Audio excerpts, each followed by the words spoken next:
ವೀಕ್ಷಕರೇ, ಒಂದು ಸಾಮಾನ್ಯ ಕುಟುಂಬ. ಆದರೆ ಆ ಕುಟುಂಬದ ಪ್ರತಿಯೊಬ್ಬ ಸದಸ್ಯರು ಕೂಡ ಬ್ಲ್ಯಾಕ್ ಬೆಲ್ಟ್ ಆಗಿರ್ತಾರೆ. ಅಂದರೆ ಕುಂಫುನಲ್ಲಿ ತುಂಬ ದೊಡ್ಡ ಫೈಟರ್ಸ್ಗಳಾಗಿರ್ತಾರೆ. ಅಂದರೆ ನಂಬ್ತೀರಾ? ಇನ್ನೊಂದು ಕಡೆ 1000 ಕೋಟಿ ಮೌಲ್ಯದ ಒಂದು ಡೀಲ್. ಅದರ ರಹಸ್ಯ ಅಡಗಿರೋದು ಕೇವಲ 100 ರೂಪಾಯಿಯ ನೋಟ್ನಲ್ಲಿ. ಆ ಒಂದು ನೋಟಿಗಾಗಿ ಅಂಡರ್ವರ್ಲ್ಡ್ ಡಾನ್, ಡೇಂಜರಸ್ ಗ್ಯಾಂಗ್ಸ್ಟರ್ ಮತ್ತು ಪವರ್ಫುಲ್ ಬಿಸ್ನೆಸ್ ಮ್ಯಾನ್ ಎಲ್ಲರೂ ಕೂಡ ಆ ನೋಟಿನ ಹಿಂದೆ ಬೀಳ್ತಾರೆ. ಆದರೆ ಅವ್ರಿಗೆ ಗೊತ್ತಿರೋದಿಲ್ಲ, ಆ ನೋಟಿನ ಹಿಂದೆ ಇರೋದು ಸಾಮಾನ್ಯ ಫ್ಯಾಮಿಲಿ ಅಲ್ಲ. ಬೇಕಾದರೆ ಇಡೀ ಗ್ಯಾಂಗನ್ನೇ ಒಬ್ಬೊಬ್ಬರನ್ನಾಗಿ ಮುಗಿಸೋ ಕರಾಟೆ ಫ್ಯಾಮಿಲಿ ಆಗಿರುತ್ತೆ. ಹಾಗಿದ್ರೆ ಈ ಫ್ಯಾಮಿಲಿ ಯಾರು? ಆ 100 ರೂಪೀಸ್ ನೋಟ್ನಲ್ಲಿ ಅಷ್ಟೊಂದು ದೊಡ್ಡ ಸೀಕ್ರೆಟ್ ಏನಿರುತ್ತೆ? ಕೊನೆಗೆ 1000 ಕೋಟಿ ಯಾರ ಕೈ ಸಿಗುತ್ತೆ? ಮತ್ತು 1500 ಕುಟುಂಬಗಳ ಜೀವ ಆ 1000 ಕೋಟಿಯ ಡೀಲ್ನಲ್ಲಿರುತ್ತೆ. ಇದನ್ನೆಲ್ಲ ತಿಳ್ಕೊಬೇಕಾದ್ರೆ ಈ ವಿಡಿಯೋನ ಸ್ಕಿಪ್ ಮಾಡದೆ ಕೊನೆವರೆಗೂ ನೋಡಿ. ಹಾಗಿದ್ರೆ ಸಮಯ ವ್ಯರ್ಥ ಮಾಡದೆ ಇಂದಿನ ಅದ್ಭುತ ಮೂವಿ ಎಕ್ಸ್ಪ್ಲನೇಷನ್ ಅನ್ನ ಶುರು ಮಾಡೋಣ. ಈ ಫಿಲಮ್ನ ಸ್ಟಾರ್ಟಿಂಗ್ನಲ್ಲಿ ನಮಗೆ ರಾಜಾರಾಮ ಅನ್ನೋ ವ್ಯಕ್ತಿಯ ಒಂದು ಸುಂದರ ಕುಟುಂಬವನ್ನು ತೋರಿಸ್ತಾರೆ. ರಾಜಾರಾಮ ತನ್ನ ಹೆಂಡತಿ ನೀಲಾ ಮತ್ತು ಮುದ್ದಾದ ಮಗಳು ಲೀಲಾ ಜೊತೆಗೆ ತುಂಬ ನೆಮ್ಮದಿಯಾಗಿ ಜೀವನ ನಡೆಸ್ತಾ ಇರ್ತಾನೆ. ಅವನ ಕುಟುಂಬದಲ್ಲಿ ರಾಜಾರಾಮ ತಮ್ಮ ಬಾಲು ಕೂಡ ಇರ್ತಾನೆ. ಅವನು ತನ್ನದೇ ಆದ ಮೆಡಿಕಲ್ ಶಾಪ್ ನಡೆಸುತ್ತಾ ಒಳ್ಳೆಯ ಜೀವನನ ಮಾಡ್ತಾ ಇರ್ತಾನೆ. ಆದರೆ ಒಂದು ದಿನ ನಡೆದ ಒಂದು ಘಟನೆ ಪುಟ್ಟ ನೀಲಾಳ ಜೀವನವನ್ನೇ ಸಂಪೂರ್ಣವಾಗಿ ಬದಲಾಯಿಸುತ್ತೆ. ಒಂದು ದಿನ ನೀಲಾ ಅಳುತ್ತಾ ಮನೆಗೆ ಬರ್ತಾಳೆ. ಆಗ ಗೊತ್ತಾಗೋದು ಪಕ್ಕದ ಮನೆಯ ರೋಹನ್ ಎನ್ನುವ ಹುಡುಗ ಅವಳನ್ನು ತುಂಬ ಕೆಟ್ಟದಾಗಿ ಹೊಡೆದಿರ್ತಾನೆ. ಸಾಮಾನ್ಯವಾಗಿ ಯಾವ ತಂದೆ ಆದರೂ ಕೂಡ ಮಗಳನ್ನು ಸಮಾಧಾನಪಡಿಸಿ ಆ ಹುಡುಗನ ಮನೆಗೆ ಹೋಗಿ ಜಗಳ ಮಾಡ್ತಿರ್ತಾರೆ. ಆದರೆ ರಾಜಾರಾಮ್ ಮಾತ್ರ ಎಲ್ಲರಿಗಿಂತ ವಿಭಿನ್ನ. ಅವನು ಮೊದಲು ಕೇಳಿದ ಪ್ರಶ್ನೆ ತಪ್ಪು ಯಾರದ್ದು ಅಂತ. ನೀಲಾ ತಪ್ಪು ರೋಹನ್ನದ್ದು ಅಂತ ಹೇಳ್ತಾಳೆ. ಆಗ ರಾಜಾರಾಮ್ ಹೇಳ್ತಾನೆ, ನಿನಗೂ ಕೈ ಇದೆಯಲ್ವಾ, ಹೋಗು ಅವನಿಗೆ ತಕ್ಕ ಪಾಠ ಕಲಿಸ್ಬಾ ಅಂತ ಹೇಳ್ತಾನೆ. ತಂದೆ ಮಾತು ಕೇಳಿದ ನೀಲಾ ಧೈರ್ಯದಿಂದ ಹೋಗ್ತಾಳೆ. ಆದರೆ ಅವಳ ದೇಹ ಬಲ ಕಡಿಮೆ ಇದ್ದ ಕಾರಣ ರೋಹನ್ ಮತ್ತೆ ಅವಳನ್ನು ಚೆನ್ನಾಗಿ ಹೊಡೆದು ಕಳಿಸ್ತಾನೆ. ಈ ಬಾರಿ ನೀಲಾ ಇನ್ನಷ್ಟು ಅಳುತ್ತಾ ಮನೆಗೆ ಬರ್ತಾಳೆ. ಆದರೆ ಈ ಸಲವೂ ರಾಜಾರಾಮ್ ಅವಳನ್ನು ಮುದ್ದಾಡೋದಿಲ್ಲ. ಅದರ ಬದಲಾಗಿ ಜೀವನದ ಅತ್ಯಂತ ಕಠಿಣವಾದ ಆದರೆ ಸತ್ಯವಾದ ಪಾಠವನ್ನೇ ಕಲಿಸ್ತಾನೆ. ಅವನು ಹೇಳ್ತಾನೆ, ಇವತ್ತು ರೋಹನ್ ಹೀಗೆ ಮಾಡ್ತಾನೆ, ನಾಳೆ ಇನ್ನೊಬ್ಬ ಮಾಡ್ಬೋದು. ಯಾವಾಗಲೂ ನಾವು ನಿನ್ನ ಜೊತೆ ಇರೋಕ್ಕಾಗಲ್ಲ. ಒಂದು ದಿನ ನಿನ್ನನ್ನು ನೀನೇ ಕಾಪಾಡ್ಕೋಬೇಕು. ಅಳೋದ್ರಿಂದ ಕೋಪ ಮಾಡ್ಕೊಳ್ಳೋದ್ರಿಂದ ಏನೂ ಆಗಲ್ಲ. ಶಕ್ತಿ ಬೇಕು, ಅದಕ್ಕಾಗಿ ಪ್ರಾಕ್ಟೀಸ್ ಮಾಡಬೇಕು. ಅಪ್ಪ ಅಮ್ಮ ಯಾವಾಗಲೂ ನಿನಗೆ ಶೀಲ್ಡ್ ಥರ ಆಗಿರಲ್ಲ. ಒಂದು ದಿನ ನೀನೇ ಶೀಲ್ಡ್ ಆಗಬೇಕು. ತಂದೆ ಈ ಮಾತುಗಳನ್ನು ಕೇಳಿ ಪುಟ್ಟ ನೀಲಾಳ ಮನಸ್ಸಿನಲ್ಲಿ ಆಳವಾಗಿ ಆ ಮಾತು ಬೇರೂರುತ್ತೆ. ಆಗ ನೀಲಾ ದೃಢವಾಗಿ ಹೇಳ್ತಾಳೆ, ಅಪ್ಪ ನಾನು ಕೂಡ ಕರಾಟೆ ಕಲಿತೀನಿ ಅಂತ. ಅಲ್ಲಿಂದ ರಾಜಾರಾಮ್ ಸ್ವತಃ ತನ್ನ ಮಗಳಿಗೆ ಟ್ರೈನಿಂಗ್ ಕೊಡೋಕ್ಕೆ ಶುರು ಮಾಡ್ತಾನೆ. ದಿನಗಳು ಕಳೀತವೆ. ನೀಲಾಗೆ ಅದ್ಭುತವಾದ ಕಾನ್ಫಿಡೆನ್ಸ್ ಬೆಳೆದು ಬರುತ್ತೆ. ಸ್ವಲ್ಪ ದಿನದಲ್ಲೇ ಕರಾಟೆನಲ್ಲಿ ಎಕ್ಸ್ಪರ್ಟ್ ಆಗಿಬಿಡ್ತಾಳೆ. ಒಂದು ದಿನ ಅದೇ ರೋಹನ್ ಮತ್ತೆ ಅವಳ ಮುಂದೆ ಬರ್ತಾನೆ. ಈ ಬಾರಿ ಮಾತ್ರ ನೀಲಾ ಅವನಿಗೆ ರಸ್ತೆ ಮಧ್ಯೆನೇ ಕೂಡ ಅವನಿಗೆ ಹೊಡೆದು ಮರೆಯಲಾಗದ ಲೆಸನ್ ಕೊಡ್ತಾಳೆ. ಆ ದಿನದ ನಂತರ ರೋಹನ್ ಯಾರ ಜೊತೆನೂ ಕೂಡ ಜಗಳ ಮಾಡೋಕ್ಕೆ ಹೋಗ್ತಿರಲ್ಲ. ಅಲ್ಲಿಂದ ನೀಲಾಳ ಸ್ವಭಾವನೇ ಸಂಪೂರ್ಣವಾಗಿ ಬದಲಾಗುತ್ತೆ. ಏರಿಯಾದಲ್ಲಿ ಯಾರಾದರೂ ಹುಡುಗ ಒಬ್ಬ ಹುಡುಗಿಯನ್ನ ಕಿರುಕುಳ ಮಾಡ್ತಿದ್ರೆ ನೀಲಾ ನೇರವಾಗಿ ಹೋಗಿ ಅವರನ್ನೇ ರಸ್ತೆ ಮಧ್ಯದಲ್ಲಿ ಚೆನ್ನಾಗಿ ಪಾಠ ಕಲಿಸ್ತಿದ್ಲು. ಹೀಗಾಗಿ ಆಗಾಗ ಅಕ್ಕಪಕ್ಕದವರು ದೂರುಗಳನ್ನು ತೆಗೆದುಕೊಂಡು ಮನೆಗೆ ಬರ್ತಿರ್ತಾರೆ. ನೀಲಾಳ ತಾಯಿ ನೀಲವೇಣಿ ಮಾತ್ರ ಮಗಳನ್ನೇ ಗದರಿಸಿರ್ತಾಳೆ. ಆದರೆ ರಾಜಾರಾಮ್ ಮಾತ್ರ ಒಂದೇ ಮಾತು ಹೇಳ್ತಿದ್ದ, ತಪ್ಪಿನ ವಿರುದ್ಧ ನಿಲ್ಲೋದು ಒಬ್ಬ ನಿಜವಾದ ಮನುಷ್ಯನ ಗುರುತು ಅಂತ. ಸ್ವಲ್ಪ ಸಮಯದ ನಂತರ ನೀಲಾ ತನ್ನ ಲೈಫ್ನಲ್ಲಿ ಮೊದಲ ಕರಾಟೆ ಟೂರ್ನಿಮೆಂಟ್ಗೆ ಹೋಗ್ತಾಳೆ. ತುಂಬ ಎಕ್ಸೈಟ್ ಆಗಿರ್ತಾಳೆ. ಆದರೆ ಮೊದಲ ಪಂದ್ಯದಲ್ಲೇ ಅವಳು ಸೋತು ಹೋಗ್ತಾಳೆ. ಆ ಸೋಲು ನೀಲಾಳ ಆತ್ಮವಿಶ್ವಾಸವನ್ನೇ ಮುರಿದು ಹಾಕುತ್ತೆ. ಅವಳು ಯೋಚಿಸ್ತಾಳೆ, ಬಹುಶಃ ನಾನು ಕರಾಟೆಗಾಗಿ ಹುಟ್ಟಿಲ್ಲ ಅಂತ. ಆ ರಾತ್ರಿ ಅವಳಿಗೆ ನಿದ್ದೆನೇ ಕೂಡ ಬರಲ್ಲ. ಅಷ್ಟರಲ್ಲಿ ಅವಳ ಅಪ್ಪ ರಾಜಾರಾಮ್ ಅವಳ ಬಳಿ ಬಂದು ಹೇಳ್ತಾನೆ, ನಮ್ಮ ಫ್ಯಾಮಿಲಿಗೆ ಸಂಬಂಧಿಸಿದ ಒಂದು ದೊಡ್ಡ ಸೀಕ್ರೆಟ್ ಹೇಳ್ತೀನಿ. ಅವನು ಹೇಳ್ತಾನೆ, ನನ್ನ ಜೀವನದಲ್ಲೇ ನಾನು ಕಂಟಿನ್ಯೂಸ್ ಆಗಿ 34 ಟೂರ್ನಮೆಂಟನ್ನು ಗೆದ್ದಿದ್ದೀನಿ. ಆದರೆ ನನ್ನ ಮೊದಲ ಪಂದ್ಯದಲ್ಲೂ ಕೂಡ ನಾನು ಸೋತಿದ್ದೀನಿ. ನೀಲಾ ಆಶ್ಚರ್ಯದಿಂದ ಕೇಳ್ತಾಳೆ, ಯಾರೋ ಅಪ್ಪ ನಿಮ್ಮನ್ನು ಸೋಲಿಸಿದ್ದು ಅಂತ. ಆಗ ರಾಜಾರಾಮ್ ನಗ್ತಾ ಹೇಳ್ತಾನೆ, ಅದು ನಿಮ್ಮ ಅಮ್ಮ ನೀಲವೇಣಿ ಸೋಲಿಸಿದ್ದು ನನ್ನ ಅಂತ. ಆ ಮಾತು ಕೇಳಿದ ತಕ್ಷಣ ನೀಲಾಳ ಕಣ್ಣುಗಳು ದೊಡ್ಡದಾಗ್ತದೆ. ಮನೆಯಲ್ಲೆಲ್ಲ ಶಾಂತವಾಗಿ ಕಾಣುವ ನನ್ನ ತಾಯಿ ಅಸಲಿಗೆ ಕರಾಟೆ ಬ್ಲ್ಯಾಕ್ ಬೆಲ್ಟ್ ಚಾಂಪಿಯನ್ ಅಂತ ಅವಳಿಗೆ ಸತ್ಯ ಗೊತ್ತಾಗುತ್ತೆ. ಆಗ ನೀಲಾಳಿಗೆ ಅರ್ಥ ಆಗುತ್ತೆ, ಹೊರಗಿನಿಂದ ಸಾಮಾನ್ಯವಾಗಿ ಕಾಣುವ ನನ್ನ ಫ್ಯಾಮಿಲಿ ಒಳಗಿನಿಂದ ಭಯಾನಕ ಶಕ್ತಿಯನ್ನು ಹೊಂದಿದೆ ಅಂತ. ಸೀಕ್ರೆಟ್ ಅವಳಿಗೆ ಹೊಸ ಕಿಚ್ಚನ್ನು ಹಚ್ಚುತ್ತದೆ. ಅದಾದ ನಂತರ ನಡೆದ ಮುಂದಿನ ಟೂರ್ನಿಮೆಂಟ್ನಲ್ಲಿ ನೀಲಾ ಅದ್ಭುತವಾದ ಕಂಬ್ಯಾಕ್ ಮಾಡ್ತಾಳೆ ಮತ್ತು ತನ್ನ ಮೊದಲ ದೊಡ್ಡ ವಿಕ್ಟರಿಯನ್ನು ಪಡೆದು ಎಲ್ಲರ ಗಮನ ಸೆಳೀತಾಳೆ. ಮುಂದೆ ಒಂದು ಸಂಜೆ ಒಂದು ರೌಡಿ ಗ್ಯಾಂಗ್ ಒಂದು ರೆಸ್ಟೋರೆಂಟ್ಗೆ ಊಟ ಮಾಡೋಕೆ ಹೋಗಿರ್ತಾರೆ. ಅಷ್ಟರಲ್ಲಿ ಅವರ ಕಣ್ಣು ಒಬ್ಬ ಚಿಕ್ಕ ಹುಡುಗನ ಮೇಲೆ ಬೀಳುತ್ತೆ. ಆ ಹುಡುಗನ ತಂದೆ ಅವರ ಮೇಲೆ ಪೊಲೀಸ್ ಕಂಪ್ಲೇಂಟ್ ಕೊಟ್ಟಿರ್ತಾನೆ. ಆ ಕಂಪ್ಲೇಂಟ್ ಕೊಟ್ಟಿದ್ದಕ್ಕೆ ಕೋಪದಿಂದ ಉರಿಯುತ್ತಿದ್ದ ಅವರು ಆ ಹುಡುಗನನ್ನ ಪ್ರೀತಿಯಿಂದ ತಮ್ಮ ಹತ್ತಿರಕ್ಕೆ ಕರೀತಾರೆ. ಆದರೆ ಅದು ಪ್ರೀತಿಯಿಂದ ಅಲ್ಲ, ಅವನನ್ನು ಹೊಡೆಯುವ ಮುನ್ನ ನಾಟಕ ಮಾಡ್ತಾರೆ. ಒಬ್ಬ ಗುಂಡ ಹುಡುಗನ ಮೇಲೆ ಕೈ ಎತ್ತುವಷ್ಟರಲ್ಲೇ ಅಲ್ಲಿಗೆ ರಾಜಾರಾಮ್ ಎಂಟ್ರಿ ಕೊಡ್ತಾನೆ. ಆ ದಿನ ಅವನು ತನ್ನ ಮಗಳು ನೀಲಾಳ ಜೊತೆ ಅದೇ ರೆಸ್ಟೋರೆಂಟ್ಗೆ ಊಟಕ್ಕೆ ಹೋಗಿರ್ತಾನೆ. ರಾಜಾರಾಮ್ ಒಂದು ಕ್ಷಣನೂ ಕೂಡ ತಡೆ ಮಾಡದೆ ಆ ಬಂದಿದ್ದ ರೌಡಿಗಳನ್ನೆಲ್ಲ ಹೊಡೆದು ಬಿಡ್ತಾನೆ. ಆ ರೌಡಿಗಳನ್ನು ತುಂಬ ಭೀಕರವಾಗಿ ಹೊಡಿತಾನೆ. ಅವರು ಊಟವನ್ನೇ ಮರೆತು ತಮ್ಮ ಪ್ರಾಣವನ್ನು ಉಳಿಸ್ಕೊಳ್ಳಲು ಓಡೋಗ್ತಾರೆ. ಈ ಸಂಪೂರ್ಣ ಫೈಟನ್ನು ನೀಲಾ ತನ್ನ ಕಣ್ಣಾರೆ ನೋಡ್ತಿರ್ತಾಳೆ. ಮನೆಗೆ ಬರುವಾಗ ನೀಲಾ ತನ್ನ ತಂದೆ ಹತ್ರ ಕೇಳ್ತಾಳೆ, ಅಪ್ಪ ಆ ಹುಡುಗ ನಿನಗೆ ಗೊತ್ತಿದೆಯಾ ಅಂತ. ಆದರೆ ರಾಜಾರಾಮ್ ತನ್ನ ಲೈಫಲ್ಲಿ ಆದ ಅತ್ಯಂತ ನೋವಿನ ಘಟನೆಯನ್ನು ಅವಳ ಹತ್ರ ಹೇಳ್ತಾನೆ. ಅವನು ಹೇಳ್ತಾನೆ, ನನಗೂ ಒಬ್ಬ ತಂಗಿ ಇದ್ಲು, ಅವಳ ಹೆಸರು ನೀಲಾನೆ. ಒಂದು ದಿನ ಅವಳು ತುಂಬ ಚೆನ್ನಾಗಿರೋ ಜನಸಂದಣಿ ರಸ್ತೆಯಲ್ಲಿ ಹೋಗ್ತಿರುವಾಗ ಅವಳಿಗೆ ಸಹಾಯದ ಅಗತ್ಯವಿರುತ್ತೆ. ಆದರೆ ಸುತ್ತಮುತ್ತ ನಿಂತಿದ್ದವರು ಯಾರು ಕೂಡ ಅವಳನ್ನು ಸಹಾಯ ಮಾಡೋದಿಲ್ಲ. ಎಲ್ಲರೂ ಕೂಡ ಕೇವಲ ತಮಾಷೆ ನೋಡ್ತಾ ನಿಂತಿರ್ತಾರೆ. ಜನರ ಆ ನಿರ್ಲಕ್ಷ್ಯದಿಂದ ನನ್ನ ತಂಗಿ ಅಲ್ಲೇ ಪ್ರಾಣ ಕಳ್ಕೊತಾಳೆ ಅಂತ ರಾಜಾರಾಮ್ ಕಣ್ಣೀರಿನಿಂದ ಹೇಳ್ತಾನೆ. ಮಗಳೇ, ನಾನು ಆ ದಿನನೇ ಒಂದು ಮಾತು ಕೊಟ್ಟಿದ್ದೀನಿ. ನನ್ನ ಕಣ್ಣೆದುರು ಯಾವ ನಿರಪರಾಧಿಯೂ ಸಹಾಯ ಕೇಳಿದ್ರೆ ನಾನು ಯಾವತ್ತೂ ಇಲ್ಲ ಅಂತ ಹೇಳಲ್ಲ. ಪರಿಚಯ ಇದ್ರೂ ಕೂಡ ಇಲ್ಲ ಅಂದ್ರೂ ಕೂಡ ಸಹಾಯ ಮಾಡೇ ಮಾಡ್ತೀನಿ ಅಂತ ಹೇಳ್ತಾನೆ. ಈ ಮಾತುಗಳು ನೀಲಾಳ ಮನಸ್ಸಿಗೆ ತುಂಬ ಆಳವಾದ ಪರಿಣಾಮ ಬೀರುತ್ತೆ. ಇಲ್ಲಿಂದ ಕತೆ 15 ವರ್ಷಗಳ ಮುಂದೆ ಹೋಗುತ್ತೆ. ಈಗ ಪುಟ್ಟ ನೀಲ ಒಬ್ಬ ಧೈರ್ಯಶಾಲಿ, ಚುರುಕಾದ ಮತ್ತು ಅದ್ಭುತ ಫೈಟರ್ ಆಗಿ ಬೆಳೆದಿರ್ತಾಳೆ. ಒಂದು ದಿನ ಅವಳು ಬಸ್ನಲ್ಲಿ ಪ್ರಯಾಣ ಮಾಡ್ತಿದ್ದಾಗ ಒಬ್ಬ ವಯಸ್ಸಾದ ಅಜ್ಜಿ ಫೋನ್ನಲ್ಲಿ ಅಳುತ್ತಾ ಯಾರಿಗೂ ಸಹಾಯ ಕೇಳುತ್ತಿದ್ದನ್ನು ಕೇಳ್ಕೊತಾಳೆ. ಅವರ ಗಂಡ ಈಗಾಗಲೇ ಸತ್ತೋಗಿರ್ತಾರೆ. ಕೆಲವು ಲೋಕಲ್ ರೌಡೀಸ್ ನಕಲಿ ಡಾಕ್ಯುಮೆಂಟ್ ತಯಾರಿಸಿ ಅವಳ ಜಮೀನನ್ನು ಕಿತ್ಕೊಬಿಟ್ಟಿರ್ತಾರೆ. ಅಜ್ಜಿ ಸಹಾಯ ಕೇಳ್ತಿರುವ ವ್ಯಕ್ತಿಯೂ ಕೂಡ ಆ ಗೂಂಡನ ಜೊತೆ ಸೇರಿದವನೇ ಆಗಿರ್ತಾನೆ. ಅವನು ಫೋನ್ನಲ್ಲಿ ಅಜ್ಜಿಗೆ ಅವರ ತಂಟೆ ನಿಮಗೆ ಬೇಡ, ಅವರು ತುಂಬ ಡೇಂಜರಸ್, ಜಮೀನು ಮರೆತುಬಿಡಿ ಅಂತ ಎದುರಿಸ್ತಾನೆ. ಇದನ್ನೆಲ್ಲ ನೀಲ ಮೌನವಾಗಿ ಕೇಳ್ತಾ ಇರ್ತಾಳೆ. ಅವಳಿಗೆ ಕೂಡಲೇ ಅರ್ಥವಾಗುತ್ತೆ ಇದು ಸಂಪೂರ್ಣ ಫ್ರಾಡ್ ಅಂತ. ಸ್ವಲ್ಪ ಹೊತ್ತಾದ್ಮೇಲೆ ಅಜ್ಜಿ ಅನಿವಾರ್ಯವಾಗಿ ಆ ಡಾಕ್ಯುಮೆಂಟ್ಸ್ನ ಆ ಗೂಂಡಗಳಿಗೆ ಕೊಡೋಕೆ ಹೋಗಿರ್ತಾಳೆ. ಅಷ್ಟರಲ್ಲಿ ಅಲ್ಲಿ ನೀಲ ಮಾಸ್ ಎಂಟ್ರಿ ಕೊಡ್ತಾಳೆ. ಯಾವುದೇ ದೊಡ್ಡ ಡೈಲಾಗ್ ಇಲ್ಲ, ಯಾವುದೇ ವಾರ್ನಿಂಗ್ ಕೂಡ ಇಲ್ಲ, ನೇರ ಆಕ್ಷನ್. ತನ್ನ ಅದ್ಭುತ ಕರಾಟೆ ಮೂವ್ ಮೂಲಕ ಒಬ್ಬಳೆ ಎಲ್ಲ ಗೂಂಡಗಳನ್ನು ಹೊಡೆದಾಕ್ತಾಳೆ. ಕೆಲವೇ ನಿಮಿಷಗಳಲ್ಲಿ ಅವರೆಲ್ಲ ಓಡಿ ಹೋಗ್ತಾರೆ. ನೀಲ ಆ ಅಜ್ಜಿಗೆ ಡಾಕ್ಯುಮೆಂಟ್ಸ್ನ ಕೊಟ್ಟು ಇನ್ನು ಮುಂದೆ ಯಾರಾದರೂ ತೊಂದರೆ ಕೊಟ್ಟರೆ ನನಗೆ ಹೇಳಿ ಅಂತ ಅಲ್ಲಿಂದ ಹೊರಟ್ಬಿಡ್ತಾಳೆ. ನೀಲ ಈಗ ಒಂದು ಕಾಲ್ ಸೆಂಟರ್ನಲ್ಲಿ ಜಾಬ್ ಮಾಡ್ತಿರ್ತಾಳೆ. ಜಾಬ್ ಜೊತೆಗೆ ಸಮಯ ಸಿಕ್ಕಾಗ ತನ್ನ ಚಿಕ್ಕಪ್ಪನ ಮೆಡಿಕಲ್ ಶಾಪ್ಗೂ ಹೋಗಿ ಸಹಾಯ ಮಾಡ್ತಿರ್ತಾಳೆ. ಆ ಆಫೀಸ್ನಲ್ಲಿ ರಾಕೇಶ್ ಎಂಬ ಬಾಸ್ ಇರ್ತಾನೆ. ಅವನು ತುಂಬ ಕೆಟ್ಟ ಮನಸ್ಥಿತಿಯ ವ್ಯಕ್ತಿ. ಅವನ ಕಣ್ಣು ಯಾವಾಗಲೂ ನೀಲಾಳ ಮೇಲೆ ಇರುತ್ತೆ. ಅವನು ನೋಡುತ್ತಾ ಮಾತುಗಳಿಂದ ಕಿರಿಕಿರಿ ಮಾಡ್ತಿರ್ತಾನೆ. ಅವಕಾಶ ಸಿಕ್ಕಿದಾಗೆಲ್ಲ ಅವಳಿಗೆ ತೊಂದರೆ ಕೊಡೋಕ್ಕೆ ಪ್ರಯತ್ನ ಮಾಡ್ತಿರ್ತಾನೆ. ಆದರೆ ನೀಲಾಳಿಗೆ ತನ್ನ ಅಮ್ಮ ಹೇಳಿದ ಮಾತು ನೆನಪಿರುತ್ತೆ. ಪ್ರತಿ ಸಣ್ಣ ವಿಷಯಕ್ಕೂ ಫೈಟ್ ಮಾಡಬೇಕಾಗಿಲ್ಲ. ಆದ್ದರಿಂದ ಮೊದಲಿಗೆ ಅವಳು ರಾಕೇಶನ್ನು ಇಗ್ನೋರ್ ಮಾಡ್ತಾಳೇ ಇರ್ತಾಳೆ. ಇದೇ ಸಮಯದಲ್ಲಿ ಈ ಕಥೆಯ ನಿಜವಾದ ಮಾನ್ಸ್ಟರ್ ನಮ್ಮ ಮುಂದೆ ಬರ್ತಾನೆ. ಅವನ ಹೆಸರು ವರುಣ್ ದಯಾಳ್. ಹೊರಗಿನಿಂದ ದೊಡ್ಡ ಬಿಸ್ನೆಸ್ ಮ್ಯಾನ್, ಆದರೆ ತುಂಬ ಭಯಾನಕ ರೌಡಿಯಾಗಿರ್ತಾನೆ. ಅವನಿಗೆ ತುಂಬ ಮೈನಿಂಗ್ ಕಂಪನೀಸ್ ಇರ್ತವೆ. ಹಣದ ಆಸೆಗೆ ಎಷ್ಟೋ ಹಳ್ಳಿಗಳನ್ನು ನಾಶ ಮಾಡಿರ್ತಾನೆ. ಈಗ ಅವನ ಕಣ್ಣು ಒಂದು ದೊಡ್ಡ ಬೆಟ್ಟದ ಮೇಲೆ ಬಿದ್ದಿರುತ್ತೆ. ಆ ಬೆಟ್ಟದ ಸುಮಾರು 1500 ಅಡಿ ಕೆಳಗೆ ಅತ್ಯಂತ ಅಮೂಲ್ಯವಾದ ಖನಿಜ ಇದೆ ಅಂತ ಗೊತ್ತಾಗುತ್ತೆ. ಅದರ ಮಾರ್ಕೆಟ್ ವ್ಯಾಲ್ಯೂ ಸುಮಾರು 7,000 ಕೋಟಿ ಆಗಿರುತ್ತೆ. ಆದರೆ ಆ ಖಜಾನೆ ಪಡೆಯೋಕ್ಕೆ ಪೂರ್ಣ ಬೆಟ್ಟವನ್ನೇ ಕೊರೆಸಬೇಕಾಗಿರುತ್ತೆ. ಹಾಗೆ ಮಾಡಿದ್ರೆ ಆ ಬೆಟ್ಟದ ಕೆಳಗೆ ವಾಸ ಮಾಡ್ತಿರೋ 1300ಕ್ಕೂ ಹೆಚ್ಚು ಜನರು ಜೀವಂತವಾಗಿ ಮಣ್ಣಡಿ ಹೂತು ಹೋಗ್ತಾರೆ. ಆದರೆ ಅವನಿಗೆ 1300 ಜನರ ಜೀವದ ಬೆಲೆ 0 ಆಗಿರುತ್ತೆ. ಅವನ ಕಣ್ಣಿಗೆ ಕಾಣುತ್ತಿದ್ದು ಕೇವಲ 7,000 ಕೋಟಿಯ ಪ್ರಾಫಿಟ್ ಮಾತ್ರ. ಈ ಪ್ರಾಜೆಕ್ಟ್ಗೆ ಅನುಮತಿ ಪಡೆಯೋಕ್ಕೆ ಅವನು ಒಬ್ಬ ಭ್ರಷ್ಟ ಮಂತ್ರಿಯನ್ನು ಭೇಟಿ ಮಾಡ್ತಾನೆ. ಮಂತ್ರಿಗೂ ಕೂಡ ಈ ಕೆಲಸ ಎಷ್ಟು ಅಪಾಯಕಾರಿ ಅನ್ನೋದು ಚೆನ್ನಾಗಿ ಗೊತ್ತಿರುತ್ತೆ. ಆದರೆ ಹಣದ ಮುಂದೆ ಅವನ ಮನಸ್ಸು ಕೂಡ ಸೋಲ್ಡ್ ಔಟ್ ಆಗಿರುತ್ತೆ. ಹಾಗೆ ಆ ಮಂತ್ರಿ ಆ ವರುಣ್ಗೆ ಒಂದು ಭಯಾನಕ ಡೀಲ್ನ ಹೇಳ್ತಾನೆ. ಬೇಕಿದ್ರೆ ನಾನು 300 ಫೀಟ್ವರೆಗೆ ಪರ್ಮಿಷನ್ ಕೊಡಿಸ್ತೀನಿ. ಆಮೇಲೆ ಬೆಟ್ಟ ಕುಸಿದು ಜನರು ಕೂಡ ಸತ್ತರೆ ಅದನ್ನು ನ್ಯಾಚುರಲ್ ಲ್ಯಾಂಡ್ ಸ್ಲೈಡ್ ಅಂತ ಹೇಳಿ ಕೇಸ್ ಕ್ಲೋಸ್ ಮಾಡ್ಬೋದು ಅಂತ ಹೇಳ್ತಾನೆ. ಆದರೆ ಈ ಮೌನಕ್ಕೆ ಬೆಲೆ ಇರುತ್ತೆ. ಪೂರ್ತಿ 1,000 ಕೋಟಿ ಅವನು ವೈಟ್ ಮನಿ ರೂಪದಲ್ಲಿ ಲಂಚ ಕೇಳ್ತಾನೆ.